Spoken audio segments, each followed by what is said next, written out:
Don't forget to like the stream, guys. Don't just lurk. If you're lurking, you should be liking. Thumbsing up. No lurking, liking.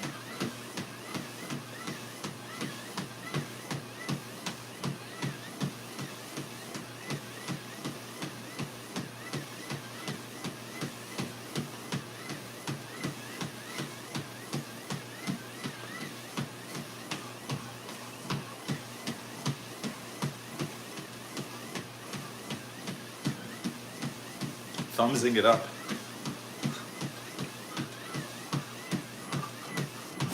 Oh shit.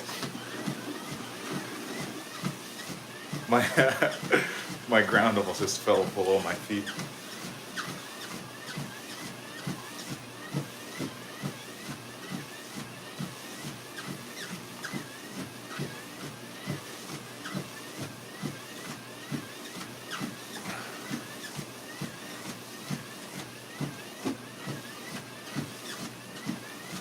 Yeah, don't forget to like it, guys. Like it up.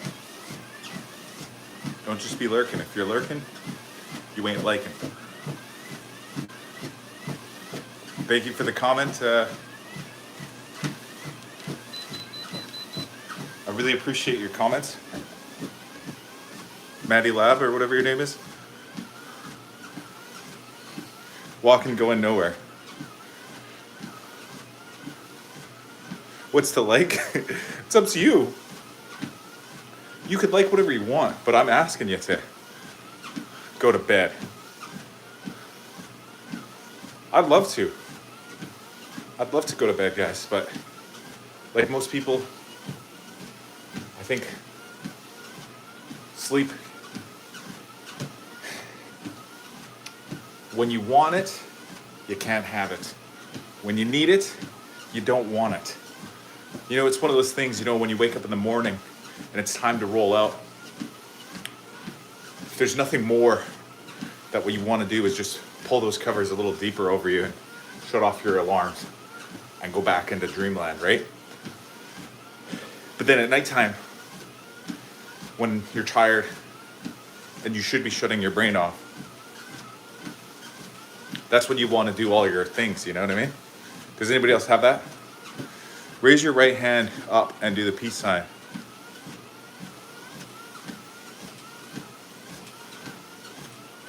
To 2026, we got to do something better than this. Play Roblox. Play Roblox. Play Roblox. Play Roblox. How do I play it?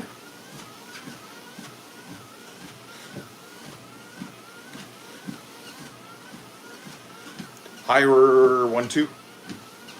Welcome, welcome, welcome. Don't forget to like. I see the 9 people on here. I only see 2 likes, guys. What's going on? What are the 7 people doing?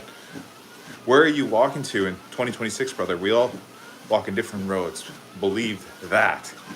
Believe that. Download it. It's free. I don't know how to download it. Where do I download it? Do I have to go on the internet? Taking a walk out in nature, I see. Enjoy. Yes, it's beautiful out here, guys. Look at the scenery here behind me. Oh my God. Don't cry. I ain't cry. We ain't liking shit. I like hockey. Yeah, hockey's my favorite sport. Do you play on Android or Apple? Me, I play on Apple's my phone. That's my phone device is Apple. My computer is like a computer. It's not an Apple computer. Like a MacBook or whatever. It's a computer. My favorite team is the Hans. Do you mean the Habs? What is the Hans? Peace and love, my brother. Peace, Rosetti. Habs. Yeah, I get a lot of Habs fans on here.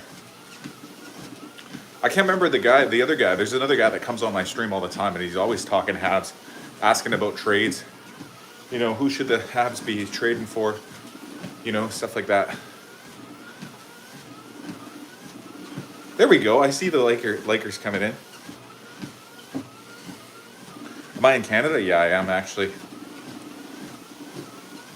This is not Canada in the background, though, to be honest. This is a green screen behind me of my trip to Peru. I'll show you guys a really nice pic of somewhere in Canada that's actually very close to my house. I love this one. This is Canada.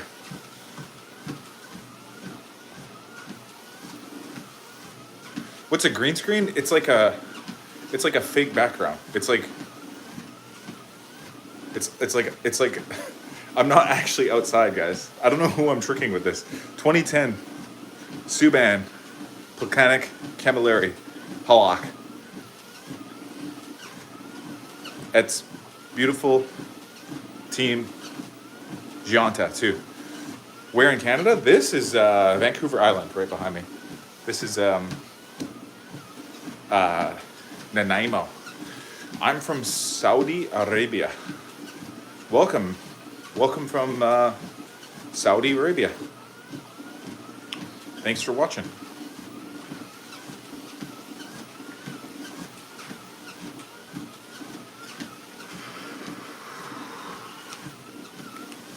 Right now, I'm just going for a quick walk. Read your chat. I don't see it. I only remember you said play Roblox, play Roblox, play Roblox. Beautiful. Kelowna is my favorite place in all of Canada. I'd move there one day, but it's just too expensive. Oh, I love Kelowna. Kelowna is one of my favorite cities in all of Canada as well. It's so beautiful. It's like nestled up in the mountains, but it has good weather, has a huge lake next to it.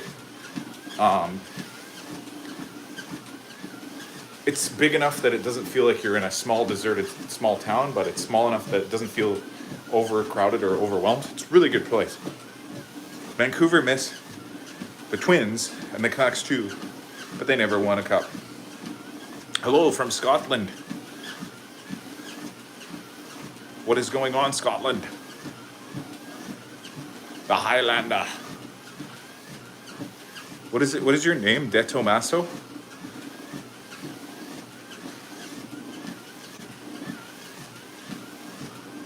Okanagan Lake is gorgeous. Yeah, it is. It's one of my favorite lakes in the whole world, actually. You know what? I'm not even gonna say one of. I'm gonna just flat out say it. Favorite lake. Out of all the lakes in the whole wide world, I'm gonna say Okanagan's number one favorite lake. I really like this lake behind me too.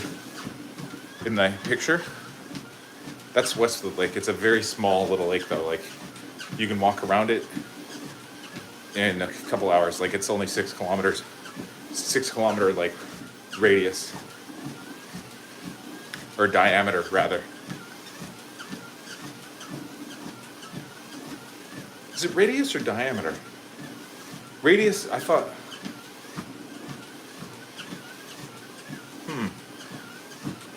Hello from London, England. Hello, governor. What's your name, James Alva? Welcome. Yeah, what was I saying again? Oh yeah.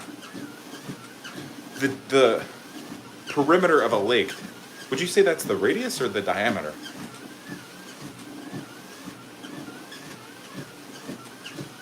I know the diameter of a circle is a diameter, right? Like, that's like the circular part of it, right? But then people always say like a 5 kilometer radius. Doesn't that mean in all directions, right? So it's a little confusing. Hello, Vortex Levy. Circumference, there we go, yeah. So this lake is really small, the one in my picture. It's only 6 kilometers in circumference. Meaning you could walk or run that lake in a day, like around the whole path. Less than a day, like a couple hours, you know what I mean? If you run fast, you can do it in 30 minutes. What's up, blah, blah, blah, blah.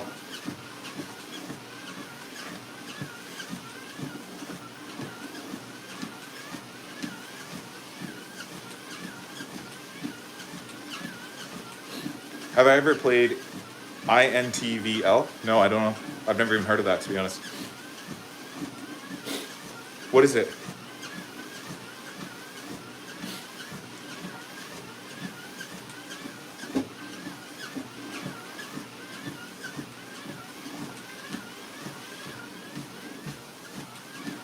I'm just stretching, guys, if you're wondering why I'm being weird. I was like cracking out my neck.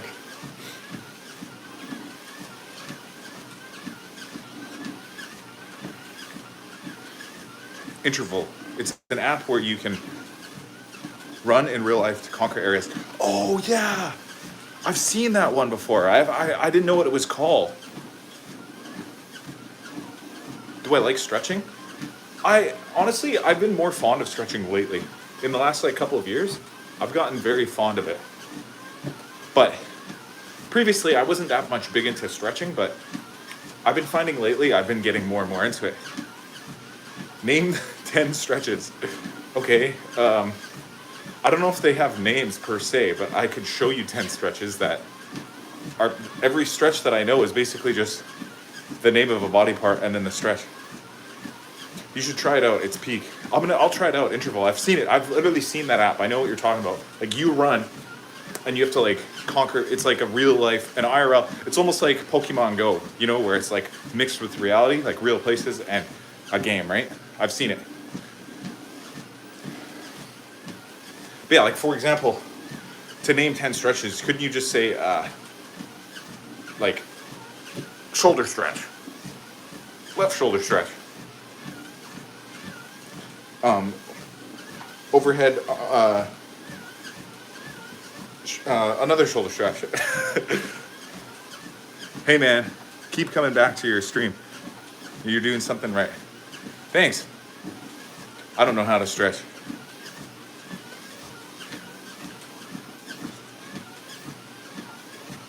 How do you stretch?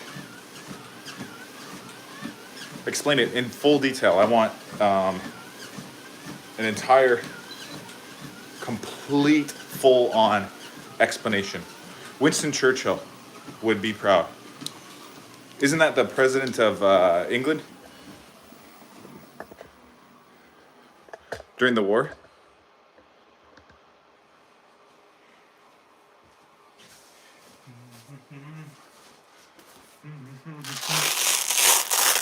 Prime Minister. Thanks, Down Syndrome Jesus.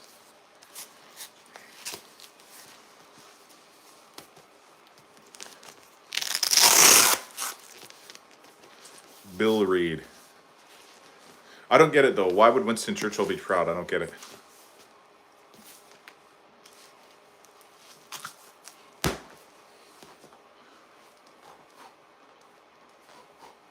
Oh, it fucks up my green screen when I do that.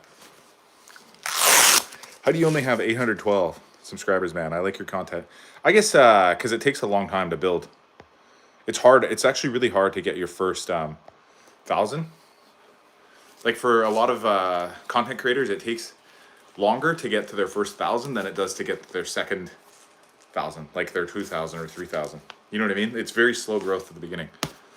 But I appreciate the keeping tabs on it, and I appreciate that encouragement. Man, I was just playing, bro. Oh, it's all good, yeah. Don't feel bad, so I don't know what he means either. I think it meant nothing. I think he was just throwing out a historical name. Just for jokes. Name 10 things you appreciate. Wait, let's go back. We didn't do all the stretches first. First it's 10 stretches, then it's 10 best flame ever, Jerome McGinley. Easy. Hi, I am not the innocent. Thanks for saying I'm a cutie. Flurry? Flurry's probably second or third best, but Iginla's definitely best by far. But yeah, let's go back quickly. We're gonna do 10 stretches so that everybody knows. First one I'll do is how about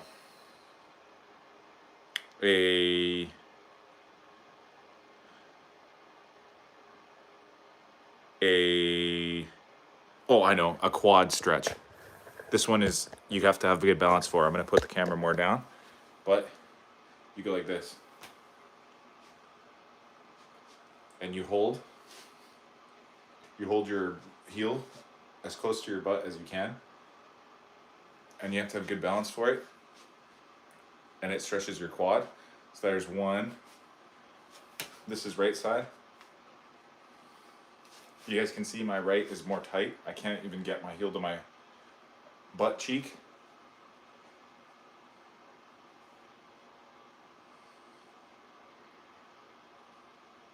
There's toe touches, so you go like this, you reach up, and then you go down, and you touch your toes.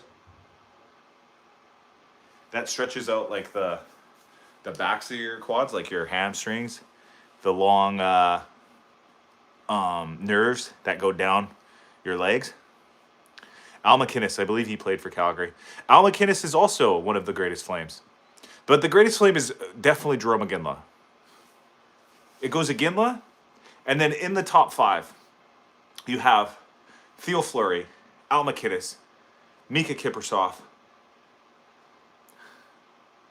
Then there was Lanny McDonald. There was the Magic Man, Kent Nilsson.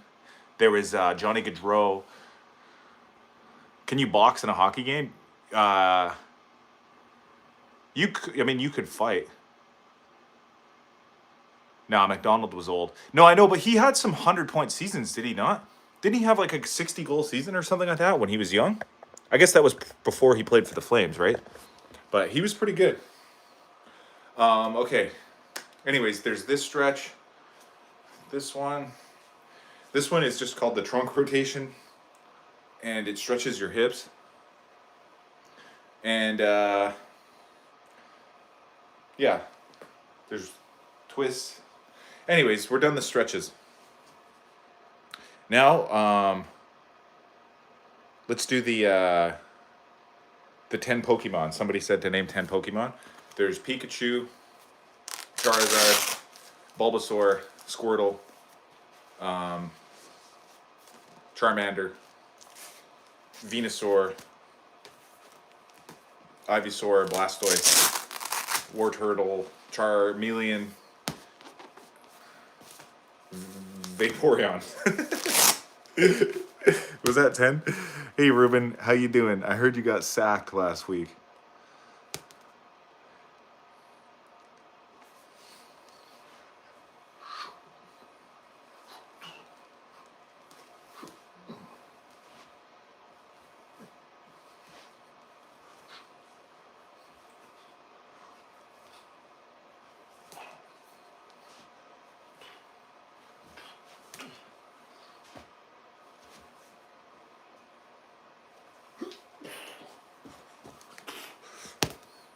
What do you think is causing the low testosterone in young men these days? Um, if I had to guess, I would say it's environmental factors such as um, like the chemicals, like chemicals in people's foods. I heard it's something to do with the plastics. You know what I mean? Like everybody has microplastics in them, like in their bodies or whatever. So that's probably all part of it. The grains that we eat, even like, there's so much corn. There's so much corn syrup and everything. There's so much seed oils and everything.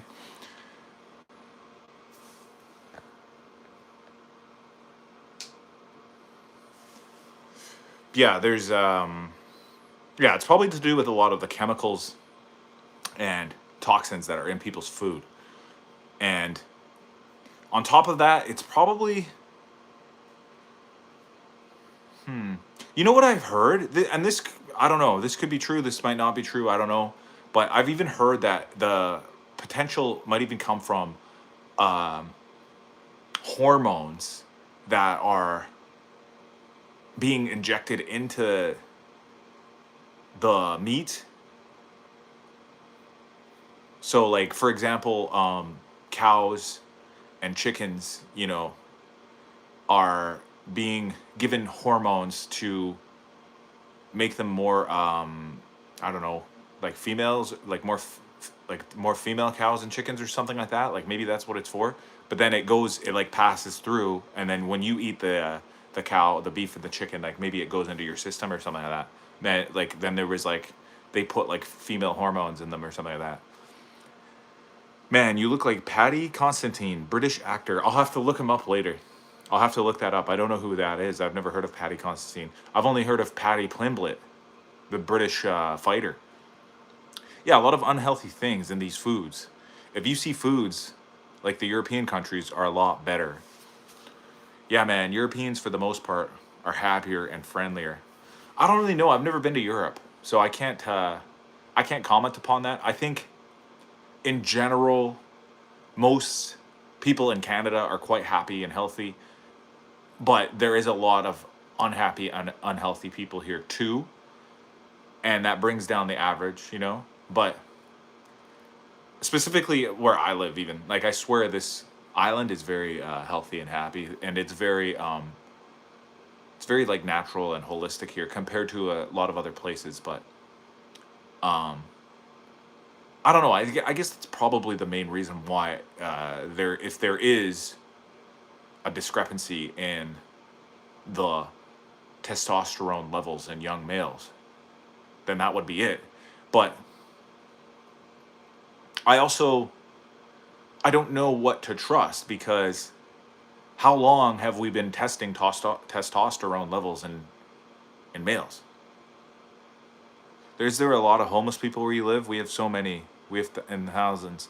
Honestly, there's way, way, way too many in the city that I live in, considering the size of the city. It's a small town. Like, this isn't a big, this isn't New York or LA or Colorado or, I mean, or, like a big San Francisco or whatever, you know what I mean?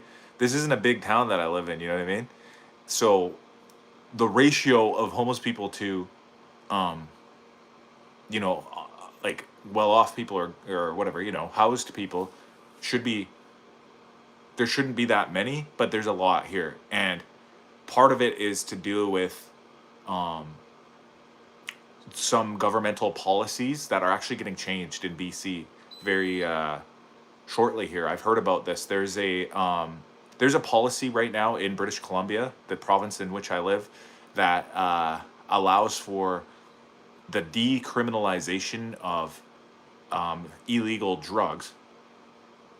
Is housing expensive in your area? Yes, it's very expensive in the British Columbia area. Like, all of Canada is pretty expensive, but BC is one of the worst, especially in the Greater Vancouver area. But anyways, on top of that, there's a law right now for the decriminalization of illegal drugs. So that means there's a lot of people taking and consuming illegal substances, that they literally have even, they got rid of like the law against like doing it out in the open even, you know what I mean? Are you in favor of interracial marriage? No, like, why would I even be, how is that even a question? Like, I don't understand. Why would I be in favor of something or against something that literally makes no difference? Like, I don't even think there should be such a thing as interracial, um, like, things should even be considered interracial at this point. I'm trying to get them broken up since he's black. I really have no idea what you're talking about. I really, truly, I'm confused by that. Do you guys have any sort of homeless shelter programs for those individuals? Oh yeah, I'm sure there is. Yeah, there's like all kinds of shelters and outreach programs and things like that. But I think the issue is having care for homeless people doesn't really help them out that much. Yeah, I don't, Aragorn, I really don't think that this is the right type of place for that type of discussion. Like I said, it's actually crazy that you would even think that somebody would even entertain that type of question. Really? Oh. Well, I'm already kind of set up right here. They don't go to the shelters. They would rather be on the streets. That's not even 100% true. Like, sometimes... Okay, I'm going to go to the room, just because Zara said I can. Sometimes the people do want to. Sometimes the people do want to, like, get off the streets and get housed and get helped, right? But I think sometimes they just don't care, and they actually just, yeah, like, they don't want to be bothered, you know? What are you doing, a workout? Okay. Okay, Brett, if you keep saying that, I'm gonna ban you or whatever. Brett, man. Put the respect on his name. What's the most affordable areas in Canada then? The most affordable is probably the small towns in the big provinces and territories. Like, small towns in Saskatchewan are very affordable. You're a smart man, Hockey. You're intelligent, introspective, and caring. Your honesty is refreshing, and I think some can't react or appreciate it. Thanks. Thank you so much, Ron Swan. Ron's Owen. That's why I keep coming back here. Thank you. Yeah, I appreciate that, guys. I mean, I'm just I'm just talking. It's not that crazy. I'm just talking and giving my thoughts about things. But yeah, I think the one guy that was talking about the interracial marriage or whatever, I think that guy was just trying to create a controversy for no reason, because when somebody says that type of question, it's like you can't even take them seriously. You know what I mean? 1 second, guys. I'm just trying to adjust my setup. So just bear with me for one moment. I'm just trying to put my camera in a good spot.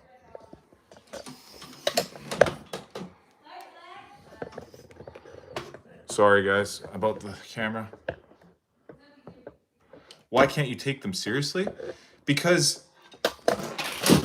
the question's so stupid. Okay, guys, I gotta hold on for 1 sec. I'm just trying to adjust my camera. God damn it. Fuck.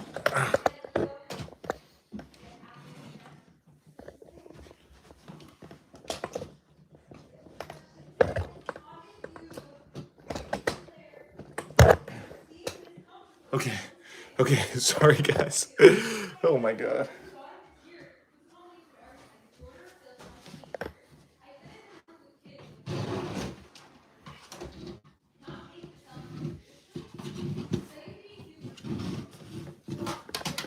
Oh my God, this is so annoying. Okay.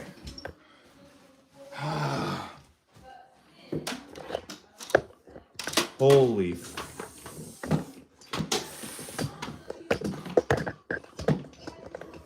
Okay. I got it. I got it. Nope, I don't got it.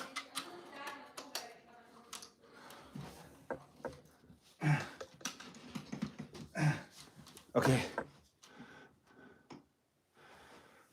Okay. Okay. It's so hot in here.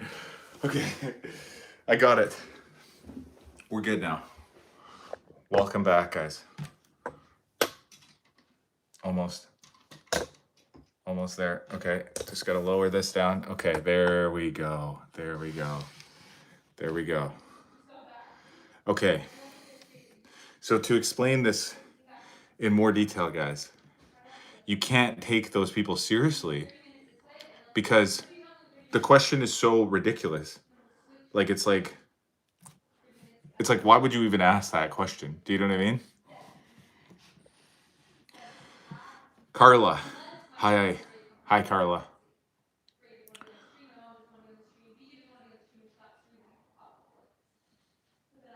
That's enough. Good. Okay. Yeah. Thank you. Sorry about the commotion, guys. I was trying to set my camera up so that it's just sitting here, and I knocked over all the lights, and everything was falling over, and it was just it was really tenuous setup.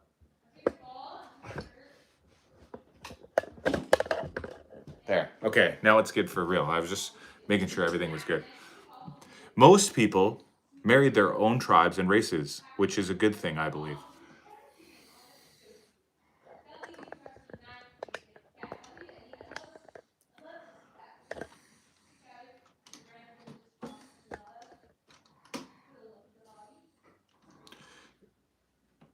What do I do for a living? I run a business.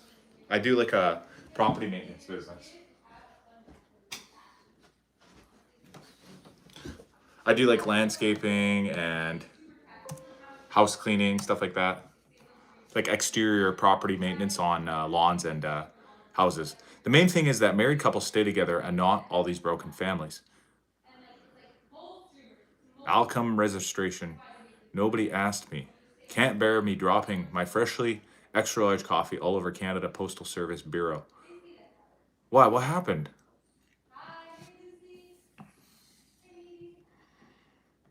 I just can't even take the question seriously. That's all I'm saying, guys.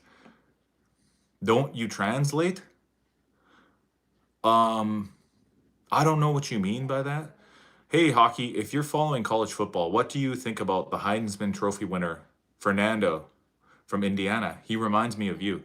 To be honest, I don't follow college football. College football is way, way more popular in the United States than it is in Canada. Because Canada takes Canada does follow the NFL. Like most Canadians follow the NFL pretty seriously, and then some hardcore football fans will follow the college football, but not like America. Like the Americans, you guys get so into the college football. I'm writing in Arabic, and I expect it to be translating incorrectly for you. I get excited. Canada Postal Service did not update their silver products, so I took it. I'm Canadian, yes, and I do speak a tiny bit of Arabic, but basically I just know a couple of words and phrases. I was learning it from Duolingo for a while, but I don't really speak it fluently.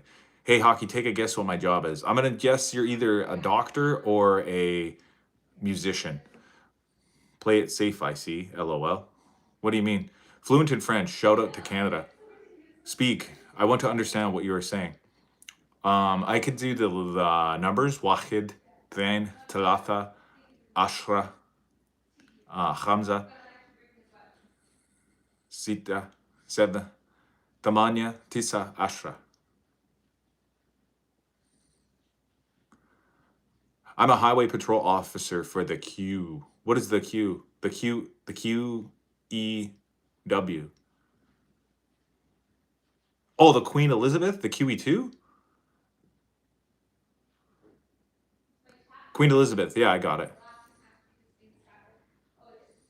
Shout out to my brother Jack. Last name, Mahoff. Huge shout out to that guy. You don't look like Fernando Menendez, but you have a candid, honest response to questions and a description of what's on my mind. Oh, that's really nice. I'll look that guy up too. I'm a teacher who teaches Arabic. Nice. Like I said, I could count to 10. I think I might have messed up one or two of the pronunciations of those numbers. I could say salam alaikum. I could say, I know the like, basic words, like dajaj means chicken, laham means beef. I know jibin means cheese. I know shukran means thank you. I know afwan means you're welcome. I know, let me think of the other phrases and words that I know. Mahaban means like hello, kind of. You're right. The enthusiasm about college football in the US goes nuts. Yeah, I know, it's crazy. Like, I went down to Utah one time. And there was two universities. There was like the what was it called? Bayer or something? BAY maybe. And there was another one called the Utah. Name a football player for an edit. Okay, does it have to be a current football player or can it be a past football player? Do you know the Labyrinth? It starts with David Bowie and Jennifer Cooley. Please, I recommend watching it. The songs are so fire. If not, please watch it. You'll be watching it 24/7, please. I've heard of the movie Labyrinth. How many hours of the day do you fast during Ramadan? It depends because in Canada, sometimes the days are longer and shorter depending on the time of year. So sometimes during Ramadan, it's like super long in the summer. It's like all day. But yeah, to name a football player, any football player, I'll say Michael Vick. BYU. Yeah, that's what it was called. BYU. And then there was another team called the Utah Bulldogs or something like that. And there was so many people that were like all in on these football teams. And Carla, I don't like to talk too much about my religion on here, but I appreciate the question. I get to patrol the worst part of the highway, and I mean it's bad. The queue from Mississauga to Toronto, that stretching of the highway is so many bad people.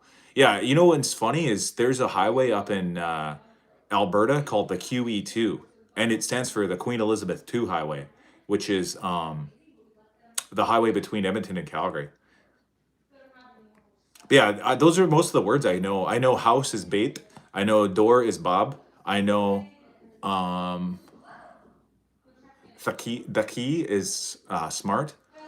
I know. Let me think of some other ones. Tafar is apple. What's my favorite fast food? Um, Fast food. I like burgers and French fries. If it was my favorite, I mean, truly, it would be Tim Hortons. Like, actually, because I go to Tim Hortons every day. Voila, you know that. Yeah. Voila means like, voila is like you swear. Like, it's like voila, like I swear. Uh, it's like, I don't know what the actual direct word for word translation of voila means, but people say voila, like on God. It's like, I swear to God, I'm pretty sure it's gonna make the shoes put on today. People pulled over a guy, human trafficking. We saved over 6 people. Oh my God, that's crazy, bro. That it was on the news. I'll have to look that up too. Oh, I'm at a computer now, guys. I could look up Buddy Robinson or whatever that one guy said. Who did he say I look like again? Patty. What did he say? Patty Peterson or something? He said I look like a British actor. You're right. The word voila means I swear to God. Yeah, exactly. What did he say? Patty Constantine, British actor.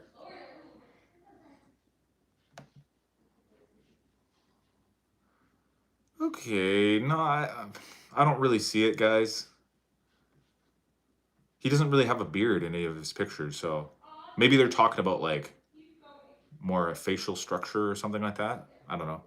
Hockey. I was at the game, the University of Utah against the Baylor Utah. Kicked their ass. I live in Canyon Rim, Utah. Yeah, yeah. I was down in Utah and I saw um I saw the yeah, it was the University of Utah versus the Baylor Utah games, and it was they were people huge. Have you done your share herder and where? I don't know what you mean by that. Yeah, sorry if my English is not good. I was born in Quebec to a family. I do struggle with the smelling a little bit due to being dyslexic. Oh, at least spelling, you mean? Yeah, no, I get it. I got everything you said there, Dr. Ozzy. I just the only thing I noticed that would be like if I could correct or critique the writing that you're doing is a lot of it is run-on sentences with proper punctuation, and then some of it also like for example, you said the stretching of highway instead of the stretch. Like you didn't have to say ing, you know what I mean? But anyways, did it did get it right. Utah played Baylor, but there is a team called BYU that is a second rate in Utah. Go Utes. Wait, there's another team called Baylor? So there's BYU and there's Baylor, and then there's Utah Utes. Is Baylor even in? Baylor's not in Utah, is it? What was the other thing I wanted to look up, guys? What was the thing somebody told me to look up? Oh, the thing about the news.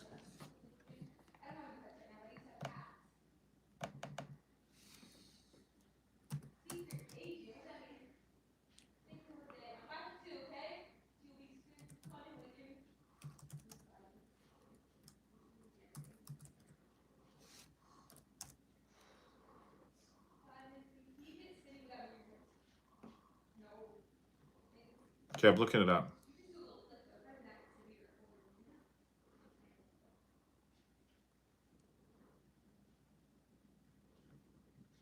I don't see it on here.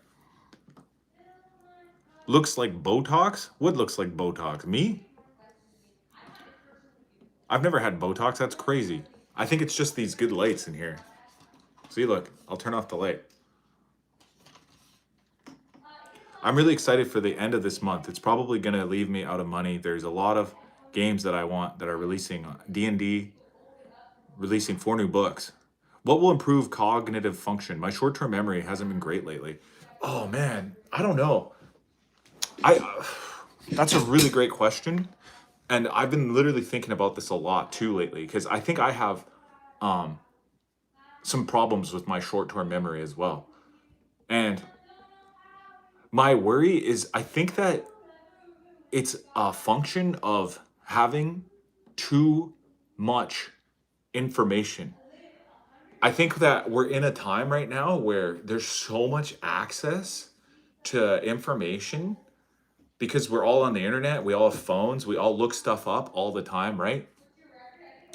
And then it's an overload. I think our brains might be overstimulated, like you know what I mean? Like we're getting too much information. I think we have to like maybe take some time to reflect a little bit. You know what I mean? A good fat joint will help. I don't know about that. 1, 2, 3. Too much stimulation. Yeah, exactly. Yeah, like because you know every day, most people have their their communication, whether it's their messages, their texts, or their phone calls or whatever that they do with their friends and family, group chats and this sort of thing, blah blah blah. Then there's their hobbies that they do on the internet. Like most people have an internet hobby, whether that be watching YouTube, listening to podcasts, looking stuff up or whatever. Everybody has that. And then also we have our shows. Everybody has their Netflix shows or their Disney shows or their This is Streamer House. Amazon Prime shows that they watch every day. Sometimes people watch streamers every day, right? And then maybe there's too much information going in our brains. 5-second break. You can watch him from a side profile. Okay, what's up, guys? My wife is streaming too right now, in case you guys are wondering. My hobbies outside of work are reading, Dungeons and Dragons, and video games. But I work nights shift, so it's hard for me to do some of these things. But since I started at 2 a.m., I don't get off until 10. I am Korean American. Well, good for you. Thanks for letting me know. It's like there's too much going on, man. Baylor is in Waco, Texas. Okay, then maybe I was just confused then. I think I was thinking of BYU, not Baylor. And I just heard that name before, Baylor University or whatever. So I remembered it.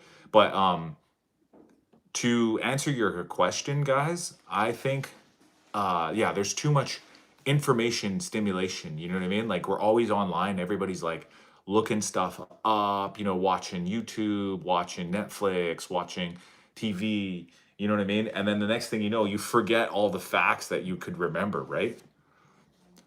America is night. I'm in Canada right now, which is attached to America, and it is nighttime here. Yeah. It's 9 p.m. Korea is lunch. Oh, nice. What are you having for lunch there? And I'll read Zara's chat too. Right place, right time. This guy for sure. Yeah, hell yeah. Ciao, ciao. Zara, the future spy. She might be, eh? Especially with the uncertainty of the world right now, adds a lot more. Yeah, I know. It's actually crazy. It's literally actually crazy. Squeeze it one time. What are you talking about? Squeeze what? How much people are on the stream? It ebbs and flows. It goes up and down, up and down. Whoa, what do you got there? What is that? Cookies for me. What is that? Cookies for me. Let me have one. Please? Share? Okay, fine. Okay. I'm just kidding. You Canadian is right? Hell yeah, Canadian. How much people are on your stream? Oh, like I said, it goes up and down. Hi, just scrolling and landed on you. Yes, please. Chips over guineas. Got a mini cookie, guys. Look at the size of this guy. Look at the size of this guy. Hi, just scrolling and landed on you. Live chats have been good for me. I don't have anyone to talk to. Oh, well, talk to the other people on the chat if you want. I see you on Zara's stream. Oh, nice. People are finding me from your stream. Okay, I'm gonna go to the basement. You want to trade places? Well, my super chat's not gonna be done for like an hour. Sup, Wilson? Can I have one more, please? Yeah. I should sleep early, yes. I have a practicum tomorrow. Mm-hmm. Are Canucks sucking 7 losses in a row? The Canucks are... Really? Do you have any milk for me too? You want chocolate milk? Yeah. Okay, Please? I'll be right back. You look like Canadian president. Canada doesn't have a president. They have a prime minister too. Just like the Brits. Somebody told me earlier. When I say the Utah Mammoth, does that send chills down your spine? Utah Mammoth scares me. The NHL, the Mammoths are coming. Honestly, no. The Mammoths haven't done, you know what I mean, yet. They've done nothing, guys. They need to actually make the playoffs. If they make the playoffs, that will send a statement, you know? After so many years of struggling in Arizona with 0 playoff appearances. Here you go. Oh, I forgot your cookies. Oh, thanks. You're so sweet, sweetheart. I am. Hey, do you know where the charger is for this computer? Oh, never mind. I found it. Sorry, what? Oh, I was just asking where the charger is, but I found it. Your charger for your phone or the laptop? The laptop, because it's going to die. Okay, I'm gonna go. He's very nice. Yeah, I have to wake up at 7 a.m.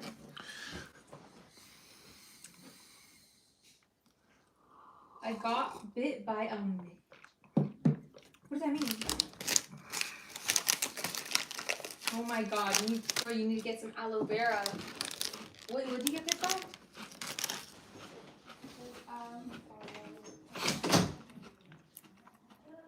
But yeah, the Mammoth were in Phoenix for so many years. No playoff appearances. They sucked so many years in a row. If the Utah Mammoth can make the playoffs, they'll actually make a statement. You know what I mean?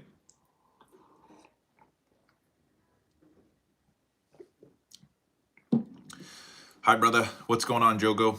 Since 1967, the Toronto Maple Chokes have won 0 Stanley Cups and have had over 20 first-round playoff exits. Yeah, the Leafs are bad, guys.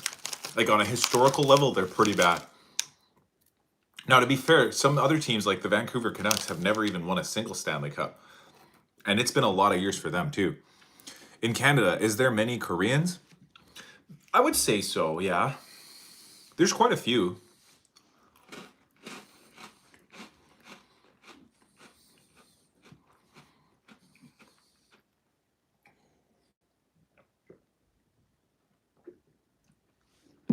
Out of all the Asian, like ethnical Asian people that I meet in Canada, yeah, Indian is probably number one. And then there's a lot of Chinese as well. But then there's Koreans. There's actually a lot of Koreans too.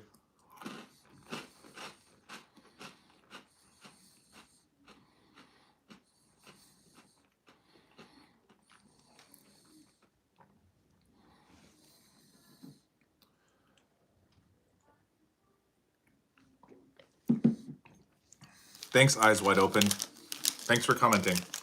My city is very multicultural. My city's not super multicultural, but it's because I live in Nanaimo, which is a smaller town. Hey, I have good news. Oh, did I already tell you? What's your good news? I told my professor. Oh, I did. Oh yeah, you already told me. I need a block that fits that type of charger. Like a square one? Can you plug just these into the computer? Just plug them into the computer for now? Yeah, sure. Because I need them. You can just turn them off. Just turn on the light. Are you sure? Sorry, guys. Yeah, they're getting really hot anyway. I don't think... Yeah, we gotta charge We've them. streamed for so long. Yeah. I mean, let them cool down. What's my ethnicity? Greek? No, it's Canadian. But yeah, if you go to any larger city, like if you go to Vancouver, it's super multicultural. But then, like I said, most Asian descent people are from India and different regions of India. And then, secondly, it's probably Chinese, like either Mandarin or Cantonese or whatever. Like there's, different types of Chinese. Wouldn't Canadian be a nationality? No, because both of my parents are Canadian as well. So that makes me ethnically Canadian. I look Italian or Greek. I'm not Italian or Greek at all. I think I've asked you this before, but have you ever been to Windsor? I don't think so. No, I don't think I've ever been to Windsor. I've been to, the closest I've ever been to Windsor is Kitchener, I think. But never Windsor, no.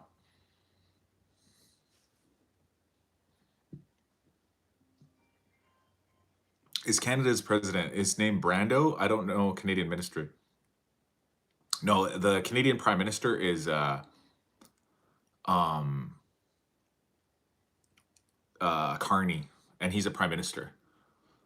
Where in Europe are you from? You seem French. No French, no French. If my European ancestry goes back to Ukraine and Hungary and German or Austrian. Can you do 100 push-ups? I could, yeah. You know where Windsor is? I know where Windsor is, yeah. It's north of Detroit, right? No, south of Detroit. Because of the way the lakes go, right? It's like south of it. Hockey, tell your wife, never bring cookies without milk again. Okay, do it then. No, I'm too tired right now. I'm too tired. But I could have, honestly, I'm not saying it'd be easy, but if you gave me $100, I would. Like, you know what I mean? Like, I could do 100 push-ups for $100. Like, that's what I'm saying. Like, I'm not saying I would like love to do 100 push-ups, but I could.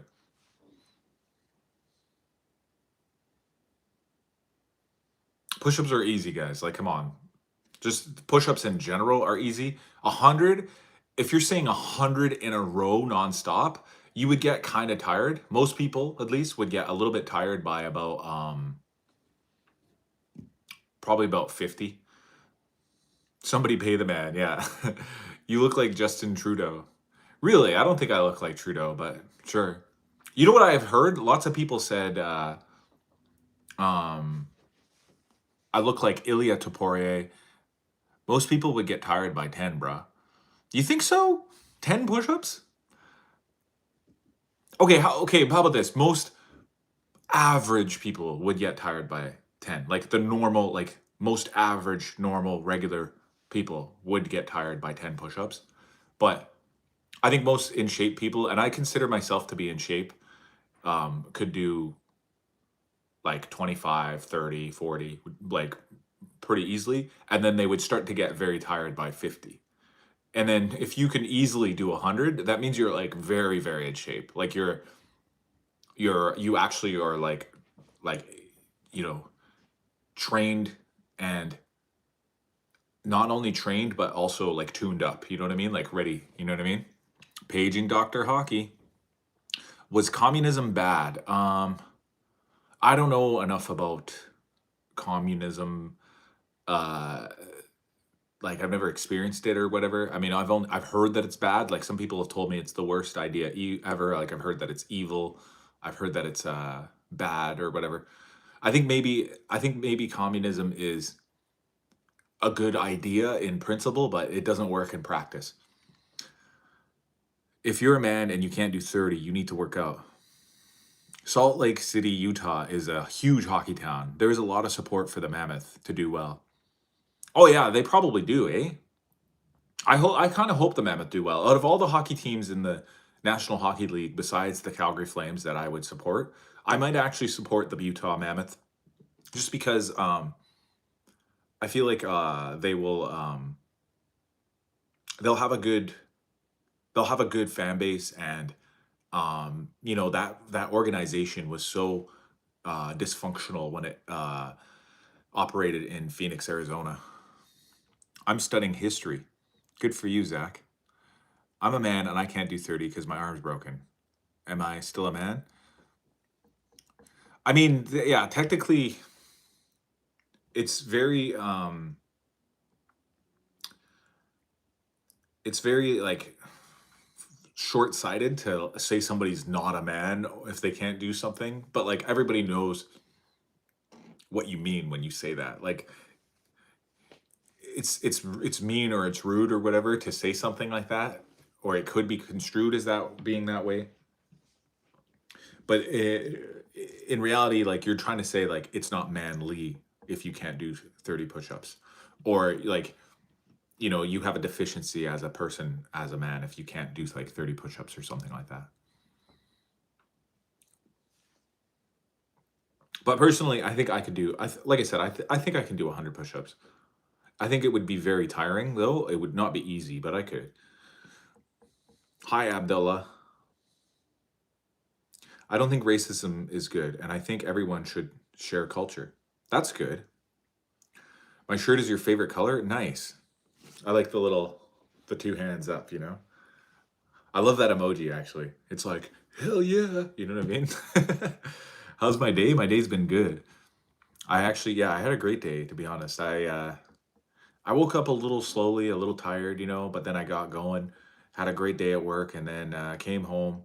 I watched some hockey, and then I went on this live stream. So yeah, it's been a good day. You're deaf Canadian. Only Canadians say A. I do say A. Hope you have a good day tomorrow. Thanks, Fresh Prince. I really appreciate that.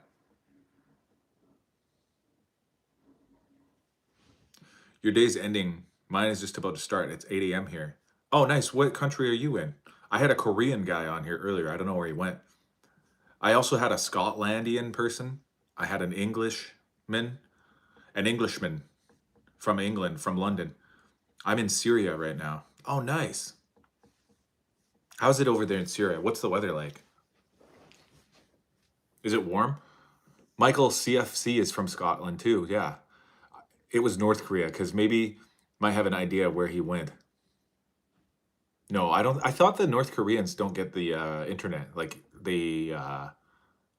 I've heard that they restrict it, or it's like censored or whatever. They can't go on YouTube and stuff like that. It's rainy and cold. There's some snow. Really? I don't know much about Syrian geography then, because I thought it was always hot there, to be honest. Like I'm just ignorant, you know what I mean? I literally actually didn't know that. What's the worst part about my job? The worst part about it is that it's Hmm. The worst part about it, I don't know. I guess maybe it would be, honestly, if I had to pick one thing about it, that's worse or bad or whatever, it's the damaging effects on my health. So, for example, in the last couple of years, I have noticed that my hearing has been deteriorating, and I think it's from the sound of loud equipment droning on in my ears for too long, and my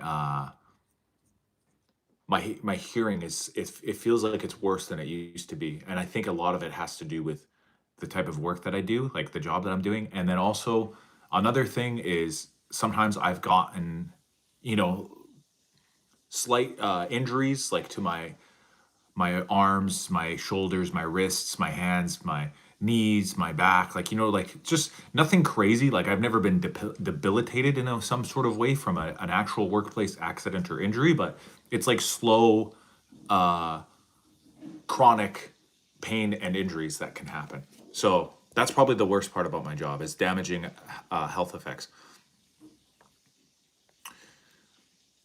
I got to go back and read this part. Push-ups, cake. Pull-ups, on the other hand, not so much cake. Yeah, pull-ups are actually hard.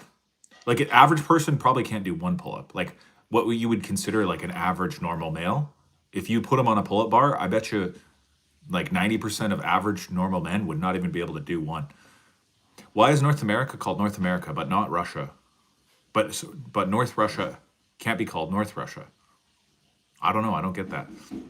I could probably do 100 push-ups, but I'd have to convert the knee push-ups halfway through. Does that still count? I mean, that would still count, but the knee push-up to me, like, no, I actually no, that wouldn't count. The knee push-up to me doesn't even count as a push-up, is what I was about to say. So if I was gonna say that, then how would I say that counts? It's mostly hot, but in the north it snows every year. Vladimir B. Putin, his dictatorship into too many sections of politics. I hear he's even gerrymandering. I get I get that. Vladimir B. Putin, yeah, it's a good one. His dictatorship, good one. Do they not allow you to wear noise canceling headphones or something? Oh no, I did. I started wearing noise canceling headphones. I got like earmuffs that I wear when I'm working now, but I I just like didn't notice it before, you know what I mean? And then eventually I was like, holy frig. I come home and I have headaches. I have ringing in my ears all night. And even that's the hearing one was like the most noticeable one, but there's probably other ones too, like breathing in exhaust fumes and stuff like that. It could be bad for your lungs and stuff like that too. Because there's two continents, North America and South America, but there's only one Russia, and it's a country, not in a continent. Yeah, I think that was a setup for a joke. What's my job? I run a property maintenance business, and I do the work too. So like, the hearing thing comes from when I run heavy machinery that is really loud. If your hand is broken, you must be able to do 15 push-ups to be a man. You get half credit. How would you handle a 20-year-old living at home without having a job and not caring about getting one?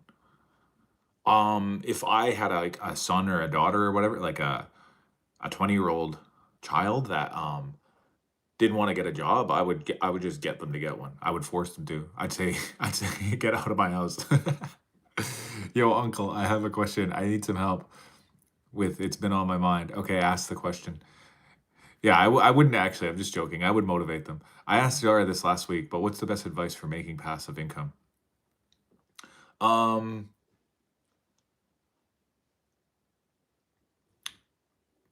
Honestly, well, I think um there's no such thing as truly passive income, like truly passive, like completely passive. Um, except for something that would be like residual. Like the only thing that I could ever consider to be 100% truly passive would be getting some sort of residual payments. or a perpetuity where you would have like payouts from a fund that's just gaining interest. And the issue with that one is that you need to amass such a massive amount of wealth to begin with in order to, get away with that it's almost impossible to do from scratch. Like, you can't just say, oh, just make a giant savings account. Like, that doesn't really make sense for most regular people, because you need to have income to begin with. So I think um owning property and renting it out is passive income. I think that is, to me. At least it seems like it. I know Zara probably calls it the opposite, or not the opposite, but she calls it into question, because you do have to deal with the managing and the business side of, like, tenant problems and whatever. But once you acquire it, once you get it rolling, it can actually, the ball can get rolling bigger and bigger. You know what I mean? Yeah, she said I handle all of that. Yeah, I do. And you see, the thing is, it's still not 100% passive, because some of the time I have to put time and effort into it. But it seems as though, yeah, the amount of time and effort that I put in it over the amount of passive time where I'm just, nothing's happening, the money just comes in, that makes it passive to me. Because I can sometimes go months, like month after month, with zero phone calls, zero issues, zero time or effort put into the property ownership landlord, business venture, and I still get that income, right? So that's truly passive income for the time being. You still have to do something. You know what I mean? Okay, let me go back up. I missed a bunch of questions. I got to go Connor Fitzpatrick. This girl I really like. She really likes and wants me to indulge her chocolate starfish. But there's a lot of chocolate. You know what I mean? I'm gonna I'm gonna say Connor Fitz. I'm gonna say do whatever you feel feels right in the moment, and if you know, you know. She's isn't motivated at all. Oh, you're talking about the 20-year-old? You got a 20-year-old at home that's not motivated? She has OCD and makes her uncomfortable. Enjoy time with her. Anyone on the chat struggle with OCD can give personal tips. She said drop shifting. Yeah, it's work too.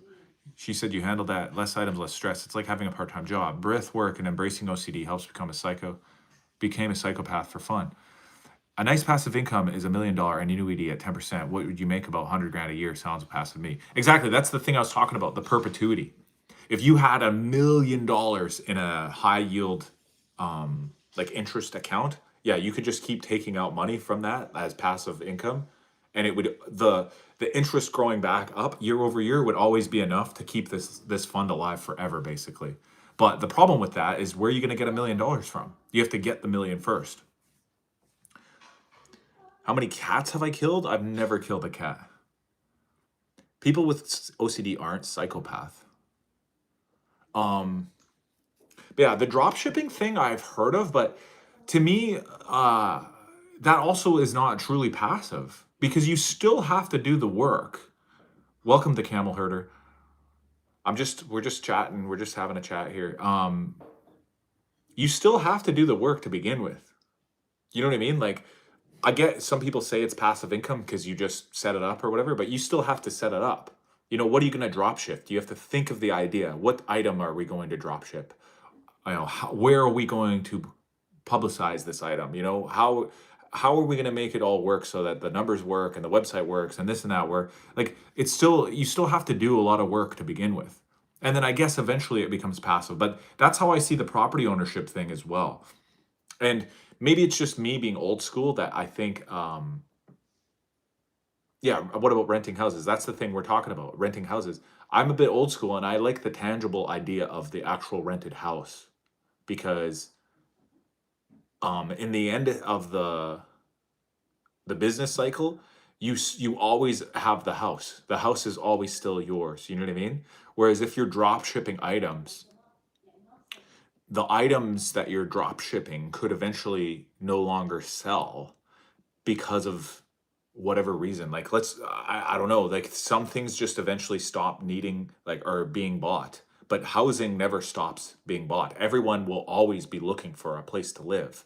And land will always be valuable in metropolitan areas that are, very stable, right? Like big cities, you know? So if you own a home, if you own property, if you own land in a major city and there's a house on that land already and you can rent it out to somebody, there will always be somebody looking to rent housing.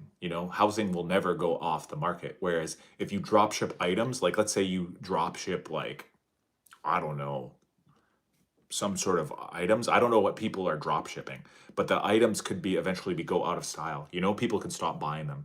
You know what I mean? Changes in the market could, make it so that maybe the site you're using is no longer viable. Obviously, yeah, Amazon is huge, so the chances of Amazon just going up in smoke one day is quite low. Like it seems very stable right now. But don't forget, guys, there was a time when there was many, many different competing online business sites, right? And um, they divulge, they fall apart, they go different places, right? And so you never know if you're on an online business like that that's doing drop shipping, you know, maybe your manufacturer goes out of business one day, right? Like, because the idea is you order like bulk items from some warehouse in China or whatever, and you get a discount on those items because you bought like 1,000 of them, right?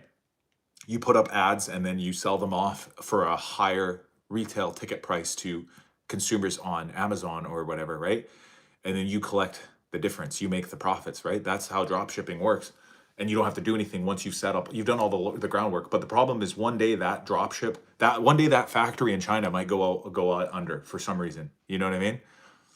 Mr. Beast is worth 2.6 billion, but he says he's broke. Billionaires like to him have little cash to avoid paying regular income taxes, then use loopholes to hide their wealth and dodge taxes.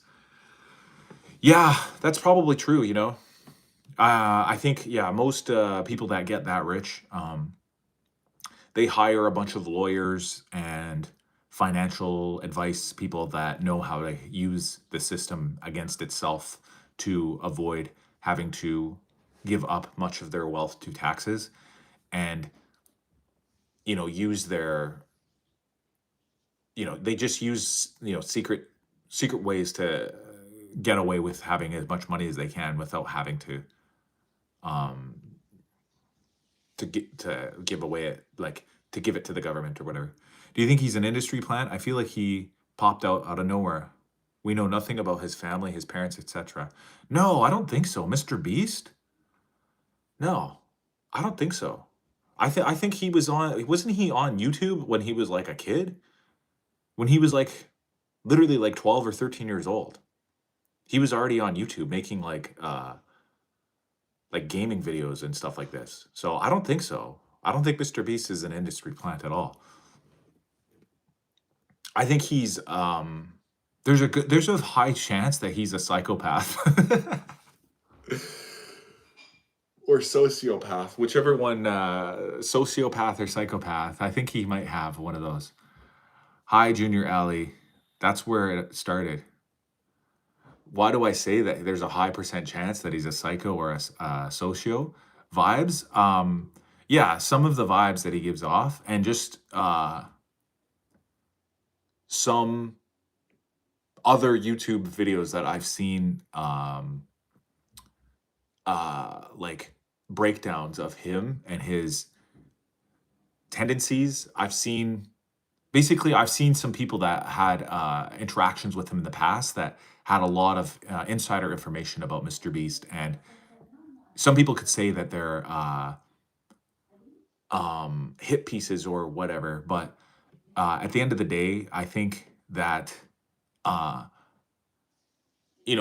I only can judge what I see, and I don't know for certain. But I'm just saying, I think based off of what I've seen, I've seen some YouTube videos where people are giving off the impression that he is somewhat psychopathic or sociopathic, and So that makes me think that it's possible. You know what I mean?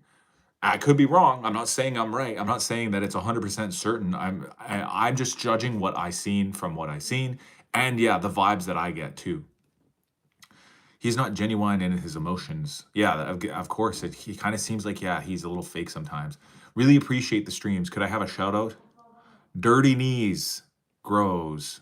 Yes, Dirty Knees dash grows. You get a huge shout out. Thank you for liking the lives. Yeah. But yeah, Mr. Beast, I don't know. I'm just saying that's what I heard. I could be wrong, guys. It could just be some of the vibes too. Like I feel like there was even a who are you to speak for others' mental health? I guess I'm not, right? So that's why I'm prefacing this with it's just an opinion.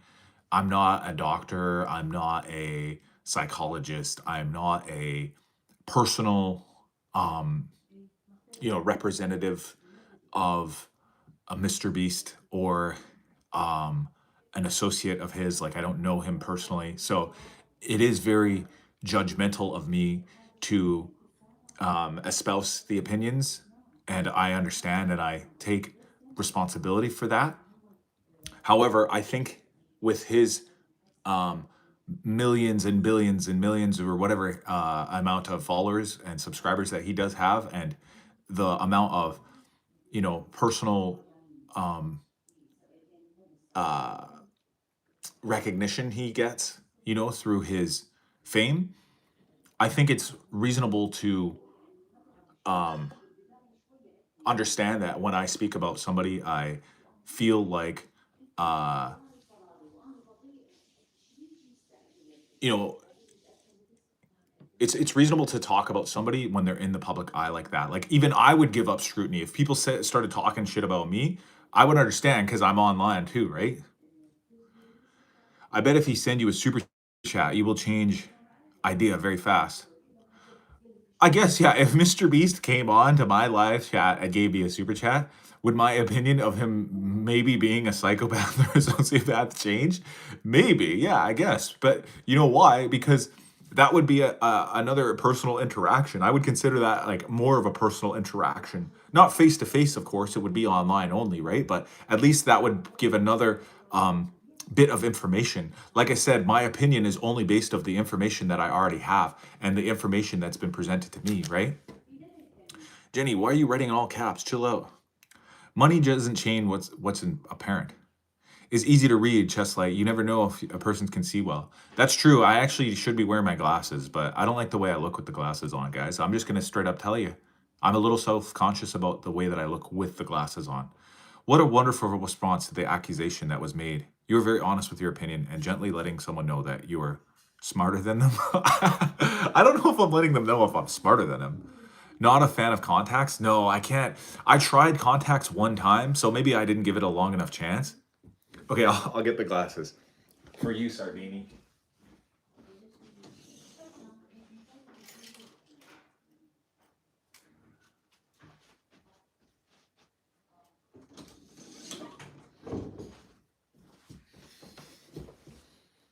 Ready, guys?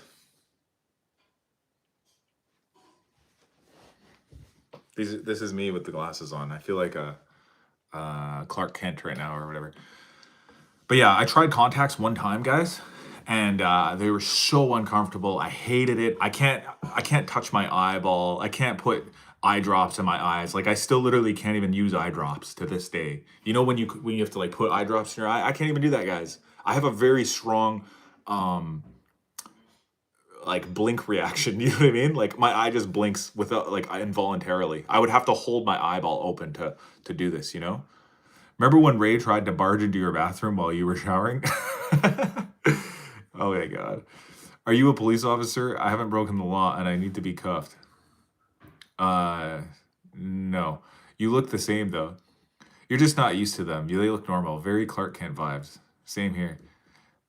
Do you use minoxidil by any chance? I was thinking of using it on my beard to cover up some beard patches. No, I do not. I'm guessing that's some sort of hair growth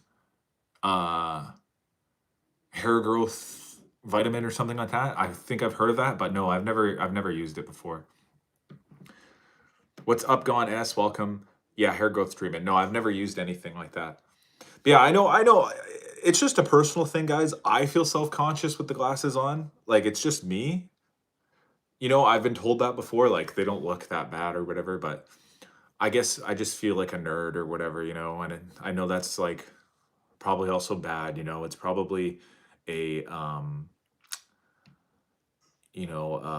stereotypical response or whatever, but you know, nobody's perfect, you know what I mean?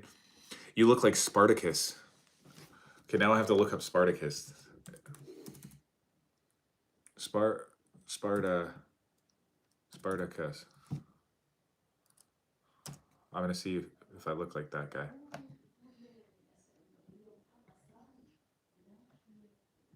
Embrace it, man. Be yourself. I guess I could, but I honestly also it could be the glasses themselves. They're really like, I don't know if you guys can see, but they're all scratched up. Do you guys see like there's scratches on the lenses and stuff? I also just get like annoyed by having them on too. You know what I mean? Like I need to like constantly be cleaning them and making sure that they're not smudged up, you know what I mean? But they're all scratched up already as it is. So then when I put them on sometimes they just annoy me. You know, like I feel like the lights are going through the scratches and like going right in my eyes or something like that. As a female lurker, feel obligated to tell you that you are attractive. Okay, thanks. Appreciate that. I think you are engineer. I'm not an engineer. At least maybe you think that because I'm wearing my glasses and now I look smarter with the glasses on. But I guess they don't look that bad, guys. I guess they don't look that bad. Sorry, I was just scrolling through the lives. That's okay. I don't mind the lurkers as long as you give me a little like up here, guys. I got 23 right now. Um, but yeah, like the fact that I don't like them is not just the way I look. It's also, like I said, I get annoyed by having them on, you know? Like I'd almost just rather just not have them on because sometimes the light like reflects off the the glass and then it just annoys me. Glasses, bald or fat guys look hot if they're rich.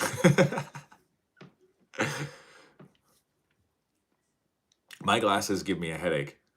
Yeah, and to be honest, my eyesight is not that bad. Like it's not the worst, so I can get away with not wearing them. You know what I mean? Like if I never wore them again,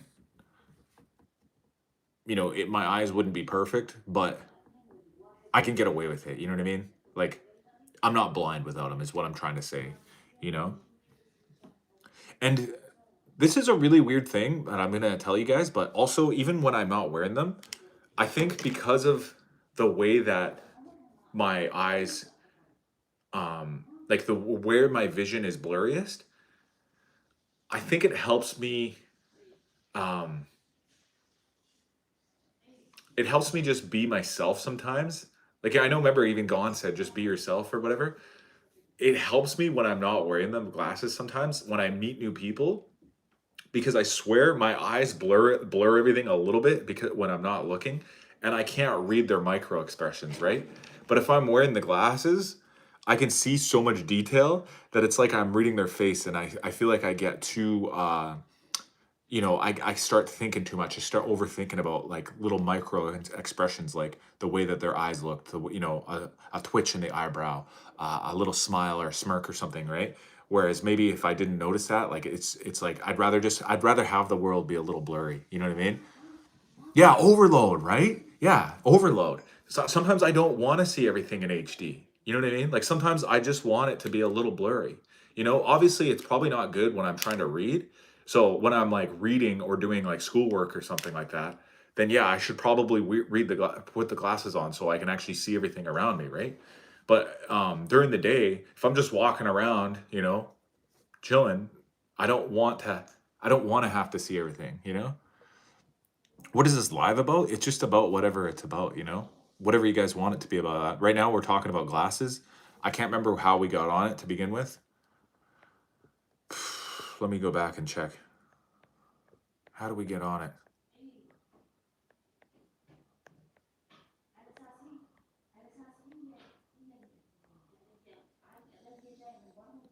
We were talking about Mr. Beast. Oh, it was because a girl, Jem, was writing with all caps. And we said, why are you writing with all caps? And then she said, it's free. It's easier to read. Hey, buddy, why don't you join Islam? Enjoy your night. Thank you, Retice. Retice, is it Retice? Reticent Mystic. Reticent. Reticent Mystic.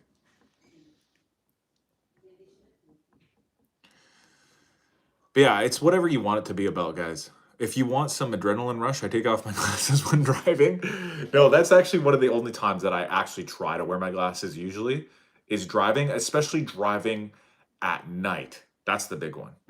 Driving there in the day, like if it's just around the neighborhood, like residentially, and I'm not going, 100 kilometers an hour or whatever, I'm just going, like if I'm just going to the Tim's and back or whatever, fine, I can do it without my glasses. But if I am driving at night, I tend to always try to wear them just for safety. You know what I mean? What's one thing men should look for in a woman and one thing women should look for in a man? Specifically gender based? That's a tough question because I think both genders should look for loyalty. So that was the first thing that came to my mind was loyalty. But I mean, a man should look for a loyal woman, a woman should look for a loyal man. So that one doesn't really work for your specific question because you're saying one thing that a man should look for in a woman and one thing a woman should look for in a man. So I feel like you want a gender-based reason, you know what I mean? So I'm going to think of different ones.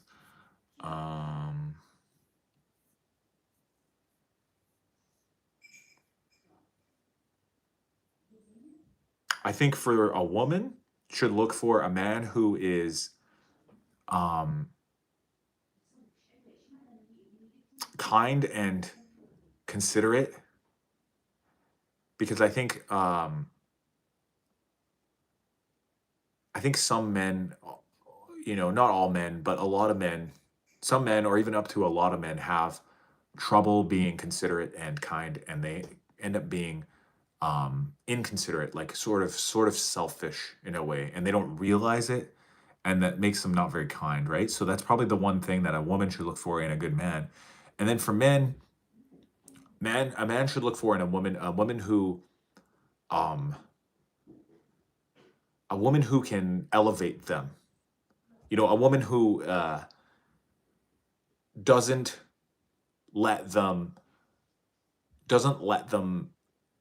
relax. And what I mean by relax is like stop.